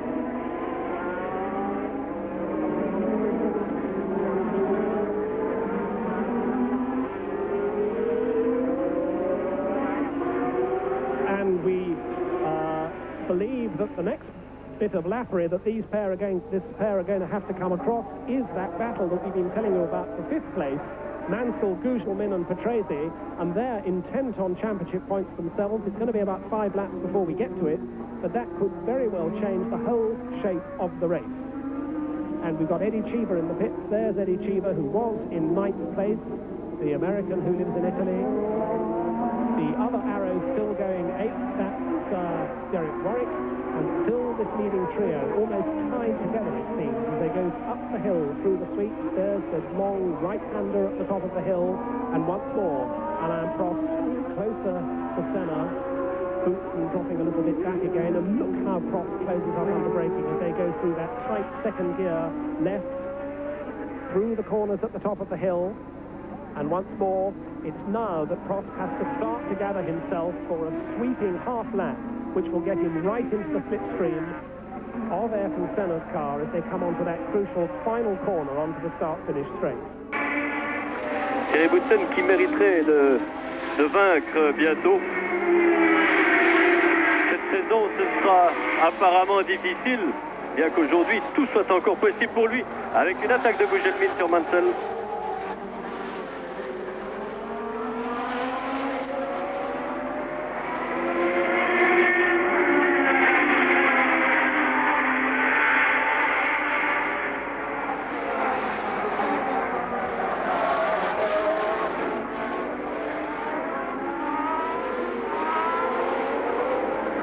Boutsen se rapproche beaucoup de Prost, attention.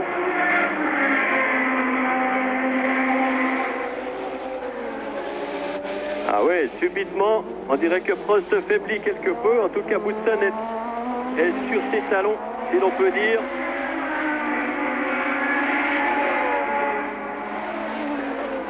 Quelle est la raison ?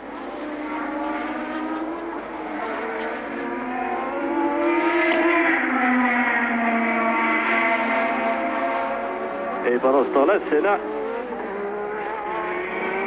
s'envole.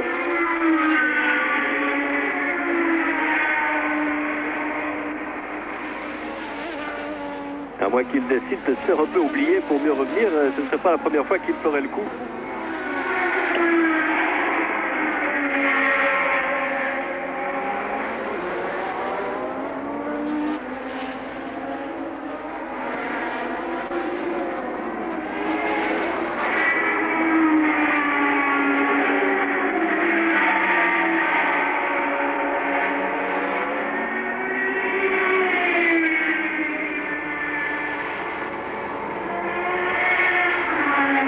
L'écart est nettement plus grand maintenant. Plus d'une seconde, 2 secondes 3 même.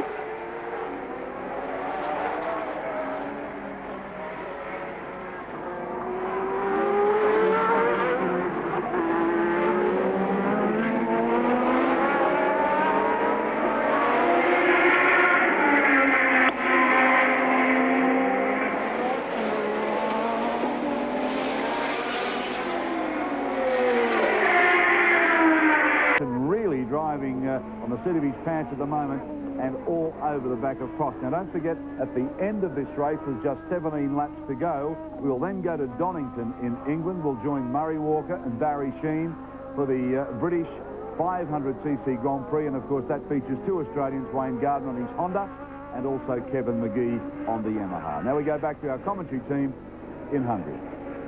40 seconds behind and all on his own, and then this great battle for 5th place with still Nigel Mansell holding on to 5th. He had a tire stop, remember, Mansell holding on to 5th, and they are starting to close up on the battle once more, because there is Senna working his way past Mansell. Is that Mansell who's slowed?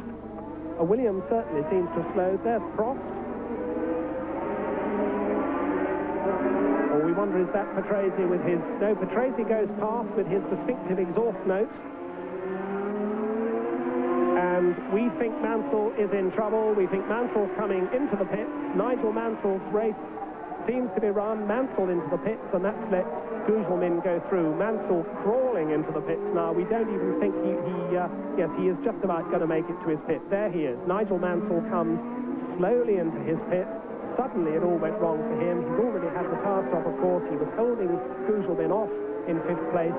but the mechanics swarm all over the car. They do a tyre stop, but surely at the speed he was coming in, it must be something more serious than that. And the seconds tick away, but he does go out again on fresh tyres after 12.5 seconds.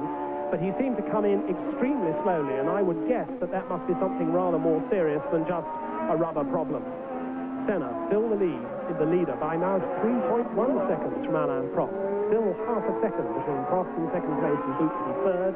Berger is fourth. Gugelmin has now gone ahead into fifth place with Riccardo Patrese pressing on in sixth, and Nigel Mansell having now dropped to seventh place with that quick stop for more tyres. But he certainly came in slowly. I think his problems may be more serious than that.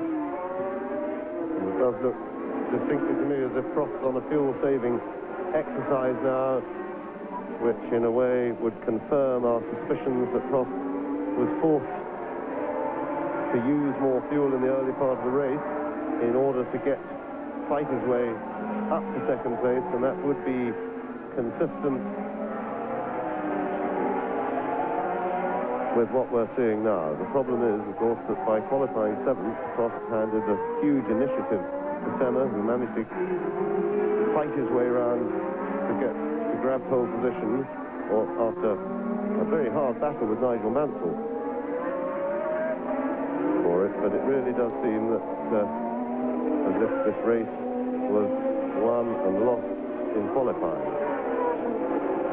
Riccardo Patrese obviously down on power with his broken exhaust system, and he is now the next man to be lapped by the flying McLaren. And squeezing through on the inside goes Ayrton Senna. The Williams of Riccardo Patrese in sixth place. The next car for the leader to lap will be Mauricio Gugelmin, but that battle for fifth place, which we thought was really going to give the leaders a problem when they caught it, has now been very much broken up because Nigel Mansell had his second pit stop of the race, and that allowed Gugelmin, who'd been held up, to get clear of Patrese. And Nigel Mansell comes back into the pits once more very slowly. So for the third time, we have the number 5 Williams in the pits. And we also have Prost desperately trying to get in position to pass Patrese before they start the twisty section of the new lap. Senna passes the pits now.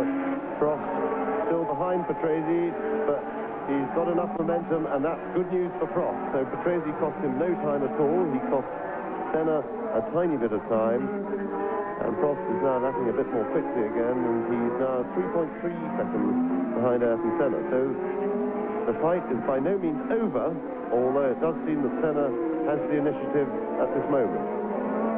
And Nigel Mansell being wheeled ignominiously backwards into his pit. He was still in the car, but clearly it's all over for the number 5 Williams. What a shame, because Mansell started, remember, from the front row of the grid. He really thought this might be Mansell's chance on this twisty circuit, really to stay among the McLarens, but he had that quick spin, which dropped him out of second place when he was pursuing Senna, and then 2 pit stops before he finally came in for the third time, as we've just seen, to retire. But still, 1 Williams going. That's Riccardo Patrese with a down-on-power engine with a broken exhaust system, but nevertheless in 6th place with Gugelmin just going out of the picture there.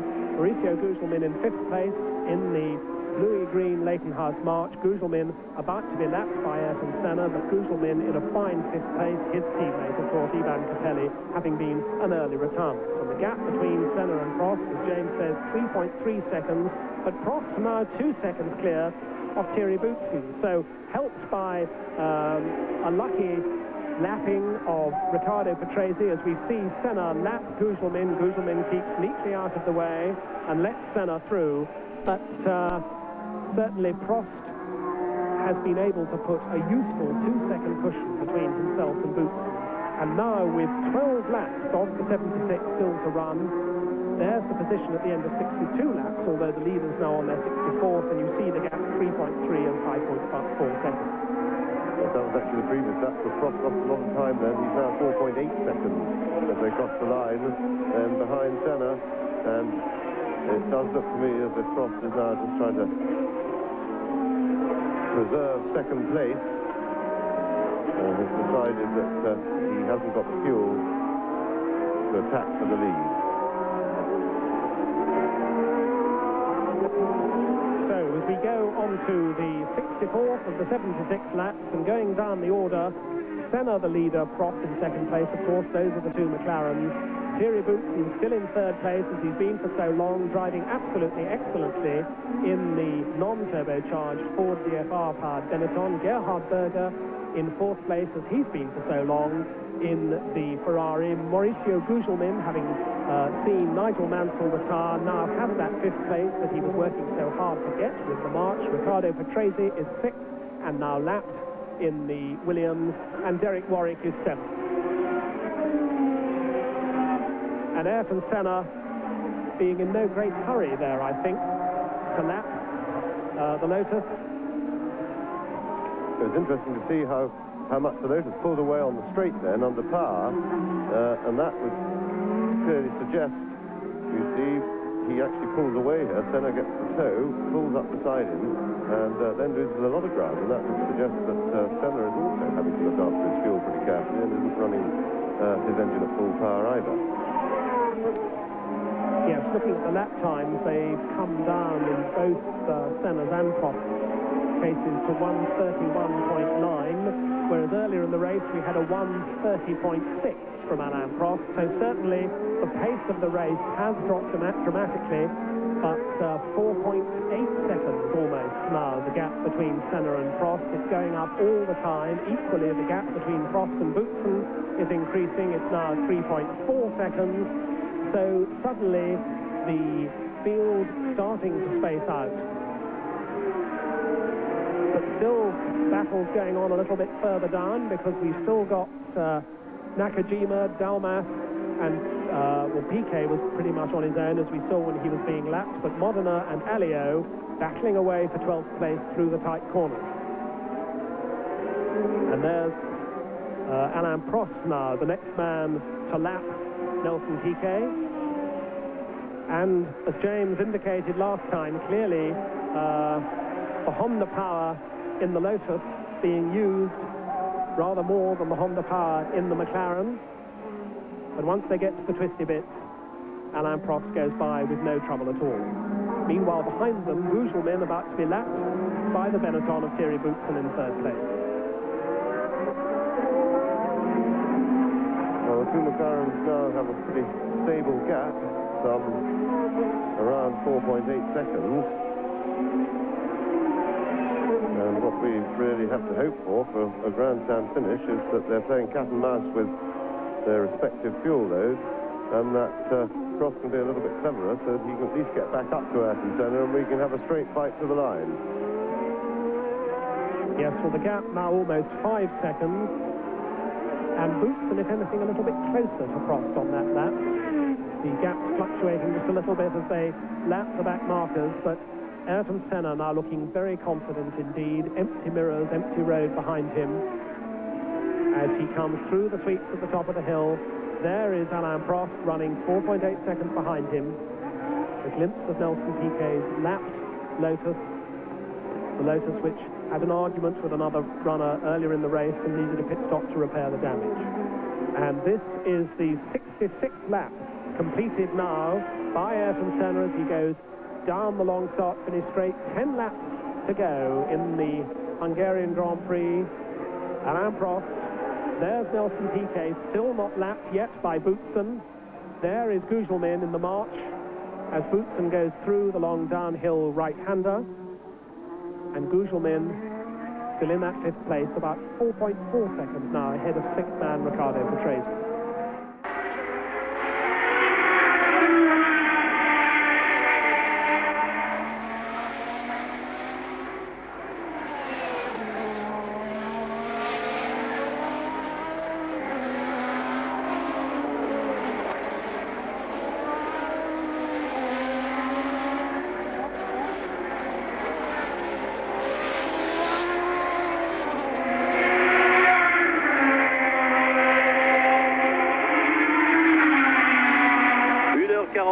Presque 1 heure 3 quarts de course.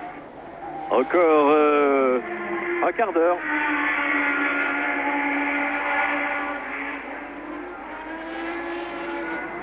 un quart d'heure au cours duquel il peut se passer pas mal de choses. Maintenant, on a observé un temps de répit après toutes les émotions par lesquelles il a fallu passer.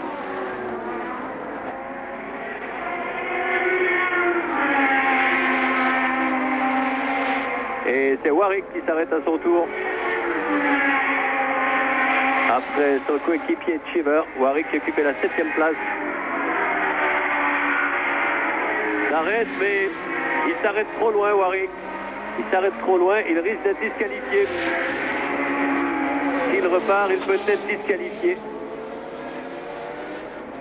Vous voyez qu'on a dû reculer sa voiture. Ça avait valu la disqualification à Niki Lauda il y a quelques années. S'est arrêté 10 mètres trop loin. Mais de toute façon, son moteur tourne beaucoup. Je doute qu'il puisse repartir. Alors, il sort de sa voiture, Warwick. Et tête à queue ici, qui est-ce? Je crois que c'est Modena. Je regardais Warwick de l'autre côté dans les stands.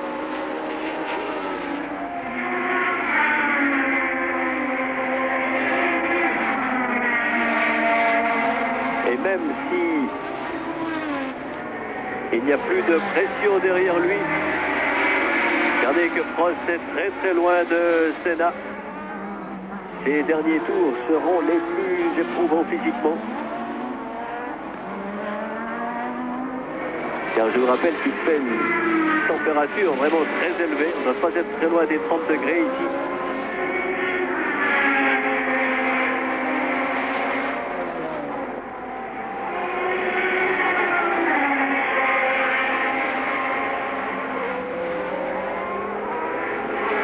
Exhausting circuit this must be, because it's still very, very hot here. It's very, very humid. Still remember those 24 gear changes a minute to get a car around this circuit as quickly as possible. And looking at the gaps now, as James says, they're really spacing out. And we think that Thierry Boutsen's engine now sounds rather sick. It's got the same sort of sound as Riccardo Patresi's engine, and we're guessing here that perhaps he too has a broken exhaust system. It's not slowing him down a lot, but it certainly doesn't sound right. Ayrton Senna now 6.5 seconds ahead of Alain Prost. That's the gap between the two McLarens at the front. Thierry Boutsen a further 7 seconds down in 3rd place.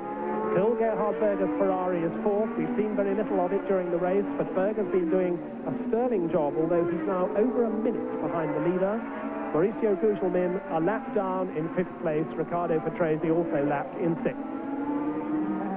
Well, Stefano Modena just went past us with his engine sounding very sick and cutting in and out, and that might well have provoked that spin, because he's a young driver through whom I have a lot of respect, and he's not the type to make silly mistakes for no good reason, so that probably explains how he got into that spin. Well, Thierry Boutsen, as we see Senna lapping Philippe Alliot there in the Lola, but, no, that was Yannick Dalmas, in fact. But Thierry Boutsen, the man who, of course, will join the Williams team next year, doing a very competent job indeed to have run as close as the McLarens as he has done throughout this race, lapping very, very consistently. And despite that off-sounding engine, the last lap he did, nothing wrong with it at all. It was under 1 minute 32, 1 minute 31.9. So Boutsen still going rapidly, although his engine doesn't sound quite right.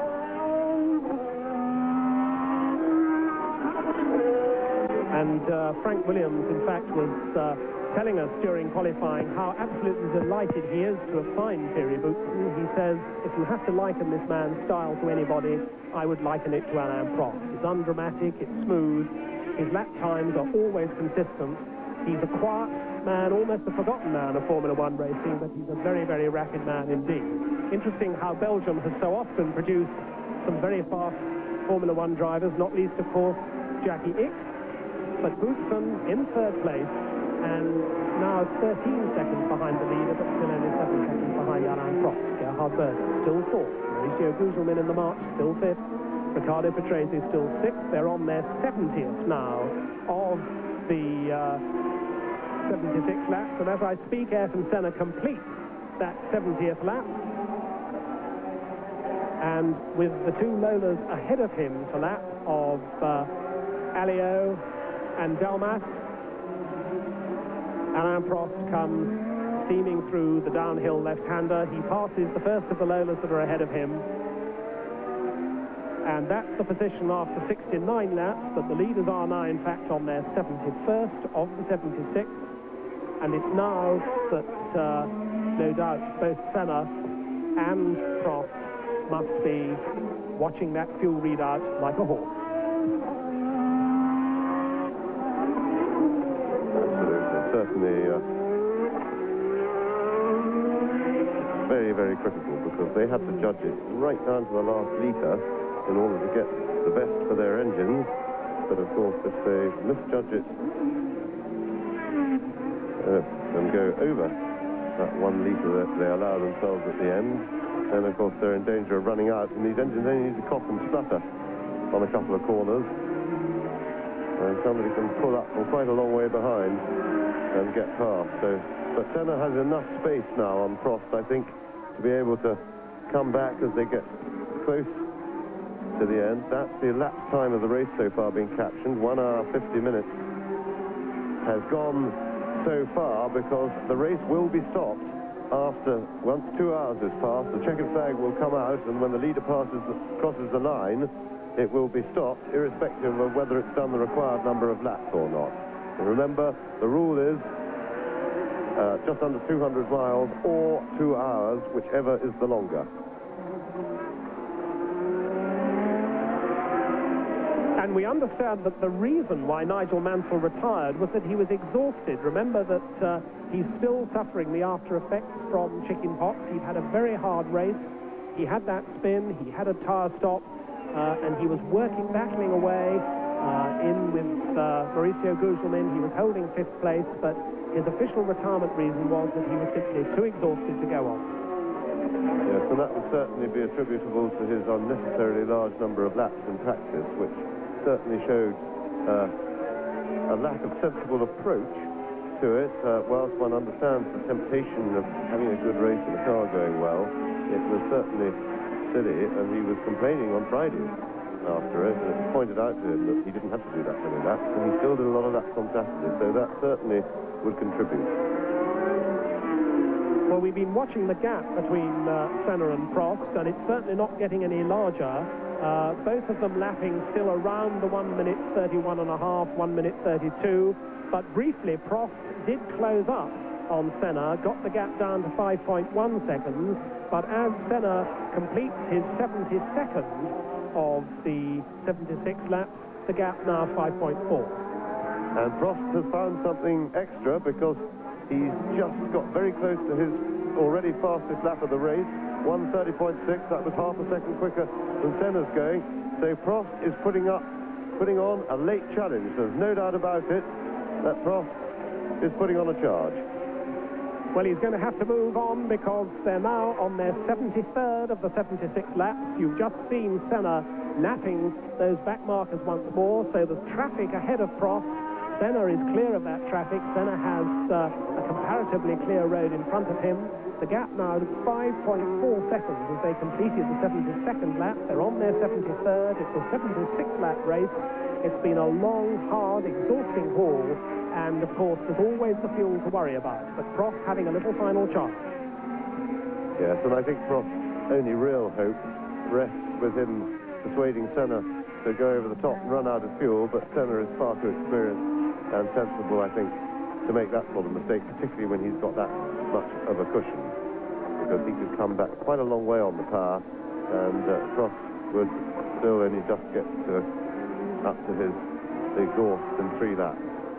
Well under 3 laps now. So coming round that long right-hander, there's Senna completing 73 laps. There Prost completes 73 laps, starting the 74th of the 76. Down the hill they go, and it certainly didn't take Prost very long to get past the back markers, Modena and Tarquini, so they were no problem to him at all.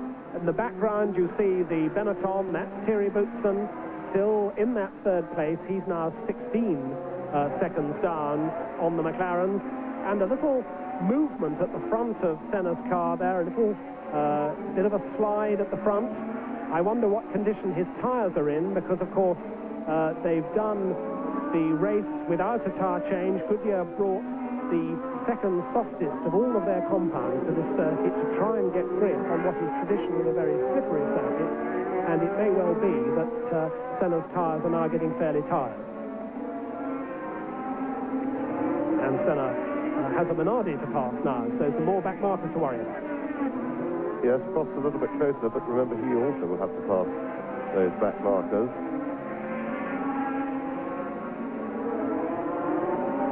Minardi certainly not being a help for Senna. That's holding him up, but Prost has the Lotus to deal with. And this is where Senna must surely get inside, and he does.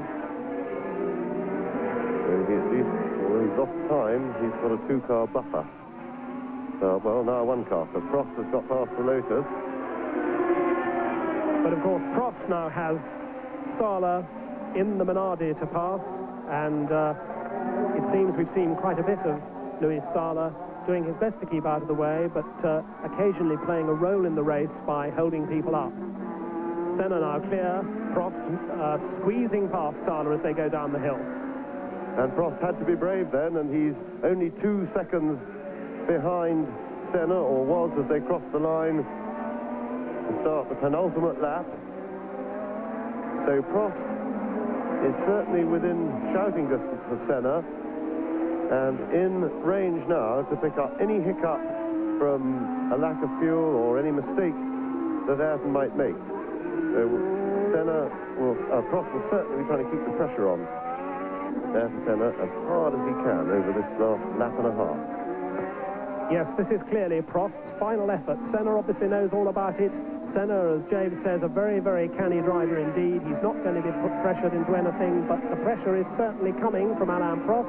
We see the two cars much, much closer than we've seen them before. It was 2 seconds at the end of lap 74. This is lap 75, the penultimate round.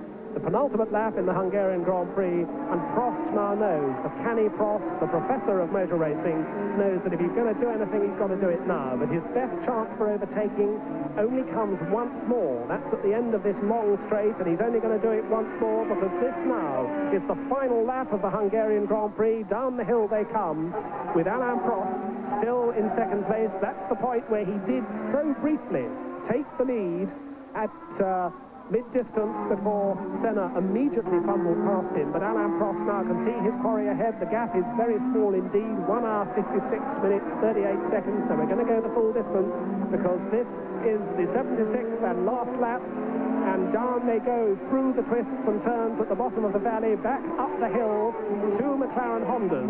First and second, we've seen it so often this year, but don't forget they're absolutely racing one against the other. Ron Dennis, the McLaren boss, says no team tactics. One of them is going to win the World Championship. Good luck to both of them. I just have to provide them with the best car. That's what he's done, and Ayrton Senna now comes through the left-hander at the top of the hill.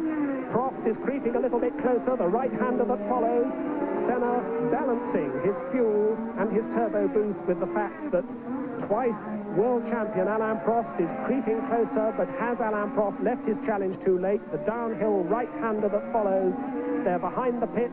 The man up here at the top of the hill with the checkered flag is waiting. Ayrton Senna and Alain Prost almost tied together as they come now to the final corner. This is the final corner of the race. There's just a length between them. We look away now down towards the final corner. Here they come, and Ayrton Senna takes the checkered flag. Alain Prost crosses the line. The gap between them, 0.529 of a second. They go alongside one another. Alain Prost takes a little look across to Ayrton Senna, but Ayrton Senna wins the Hungarian Grand Prix from Alain Prost by barely half a second, and Thierry Boutsen comes home first.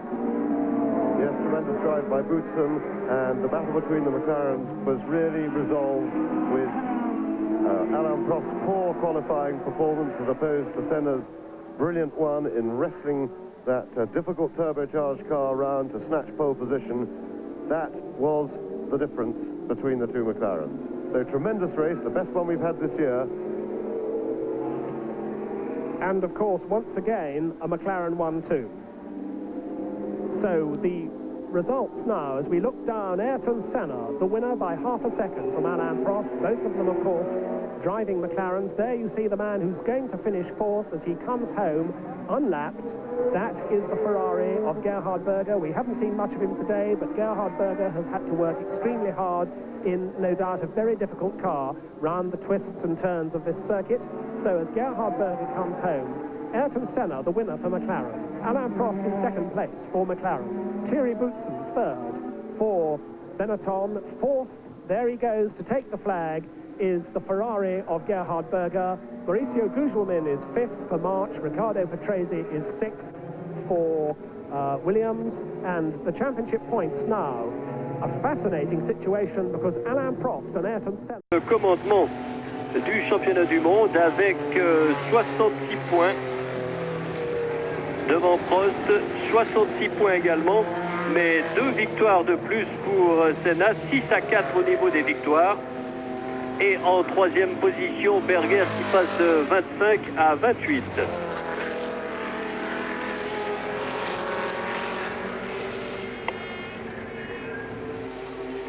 La position du championnat du monde des constructeurs avec les McLaren Honda qui ont bientôt 100 points d'avance sur les Ferrari. Et 110 déjà sur les Benetton. Là, le titre mondial des constructeurs est acquis.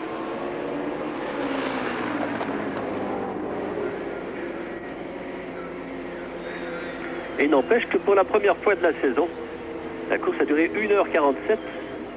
1h57 pour la première fois de la saison. Senna prend la tête du championnat du monde, ceci à 6 épreuves de la fin.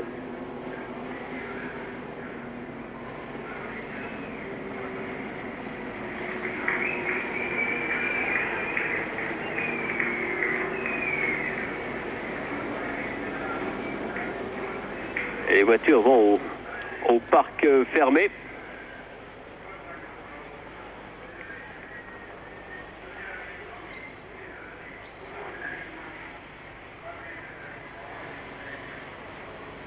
Et je crois que nous avons encore 2 ou 3 minutes devant nous. Cette retransmission a été longue, mais je crois que ceux d'entre vous qui auront suivi tout ce Grand Prix de Hongrie ne le regretteront pas. Il fut superbe de bout en bout, même si les 10 derniers tours ont été un tout petit peu moins passionnants une fois que les positions ont été enfin véritablement établies. La foule, qui est extrêmement nombreuse ici aux abords de Budapest, ne le regrette sans doute pas non plus. C'est le Grand Prix de Hongrie, c'est l'événement de l'année ici.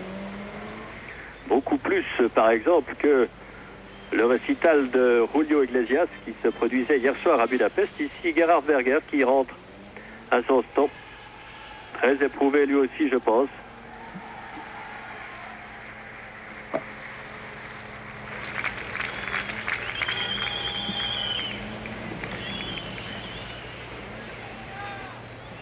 Et l'on attend le podium.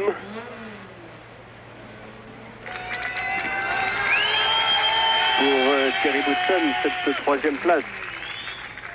Et de loin pas la première.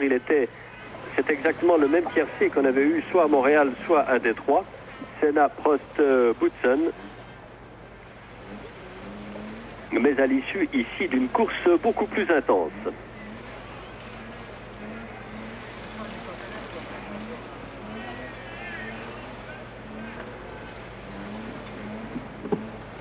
Difficile à évaluer le nombre de spectateurs, mais plus de 150 000 en tout cas. C'était en 1986, il y a 2 ans, que tous les records avaient été battus avec un total de 300 000 spectateurs sur les 3 jours. Il faut dire que le prix des places n'est pas bon marché pour le Hongrois moyen, dont le salaire s'élève à environ 300 francs suisses. Bien que toutes ces comparaisons soient assez délicates, le niveau de vie et l'économie étant fondamentalement différents. Eh bien, je crois que nous n'aurons pas la possibilité de voir arriver les pilotes sur le podium. Je pense qu'ils se restaurent un tout petit peu, qu'ils se rafraîchissent un tout petit peu, car ils sont terriblement éprouvés. Je vais donc prendre congé en vous remerciant d'avoir suivi ce très beau Grand Prix de Hongrie. En vous donnant rendez-vous à dans 3 semaines pour le Grand Prix de Belgique, que j'aurai le plaisir de vous commenter en compagnie, je vous l'ai dit, de Jean Tinguely. Dans l'immédiat, je vous souhaite une excellente fin de dimanche. Et à bientôt, ici Jacques Deschenaux qui vous parlait.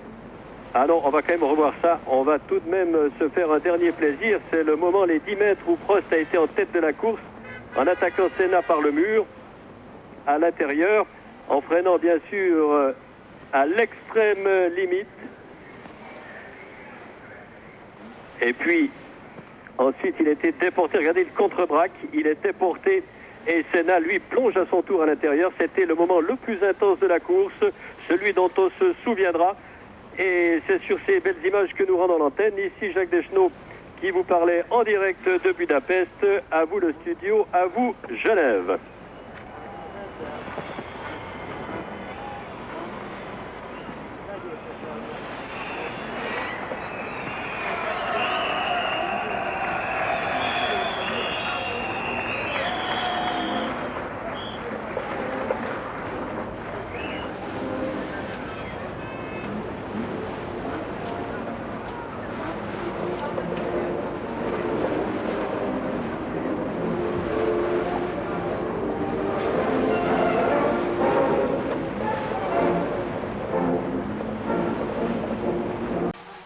I could see him coming from behind on the straight. He probably used a bit more power to make that maneuver, but there was nothing I could do. We are teammates, so I could not close the door. I just opened at the end of the straight to do a corner normally. I saw him coming. I tried to stop because it was dangerous there, and he went through. We almost touched. I opened a bit. He went wide, and I managed to get back again, but it was a difficult maneuver. Yeah, but it was very, very close to work there. I was surprised because Ayrton didn't try to close the door, and in fact, no, but in fact, I pushed a little bit harder at the wrong time, and I was just a little bit too quick at the entry, and could have worked. You're surprised? Yeah, it was next time. I just went a little bit too quick at the entry of the corner, and Ayrton was very fair, as he said, and. That's all. I mean, nothing to say. It's a shame, but I didn't lose the race at this point. I lost it more yesterday in qualifying, and also when I had a problem at the end of the race, wheel bearing problem, I think. I'm really disappointed for this race because not normally a good circuit for me, and it was very good. So after 10 rounds, we've now got a fascinating situation in the World Championship points table with Ayrton Senna and Alain Prost joint first, both on 66 points. Although, of course, Senna's had the more wins, he's had 6 to the 4 of Prost. Third is Gerhard Berger on 28 points, and Michele Alboreto and Thierry Boutsen are equal fourth with 16. And in the Constructors' Championship, it's now almost impossible for McLaren to be beaten to the title. They have 132 points to Ferrari's 44 and Benetton Ford's 22. Motorsport action and drama there from Britain and from Hungary. Well, in 2 weeks' time, I'll be back with the Formula One scene for round 11 of the World Championship at the magnificent circuit at Spa for the Belgian Grand Prix. So, join me on Grand Prix.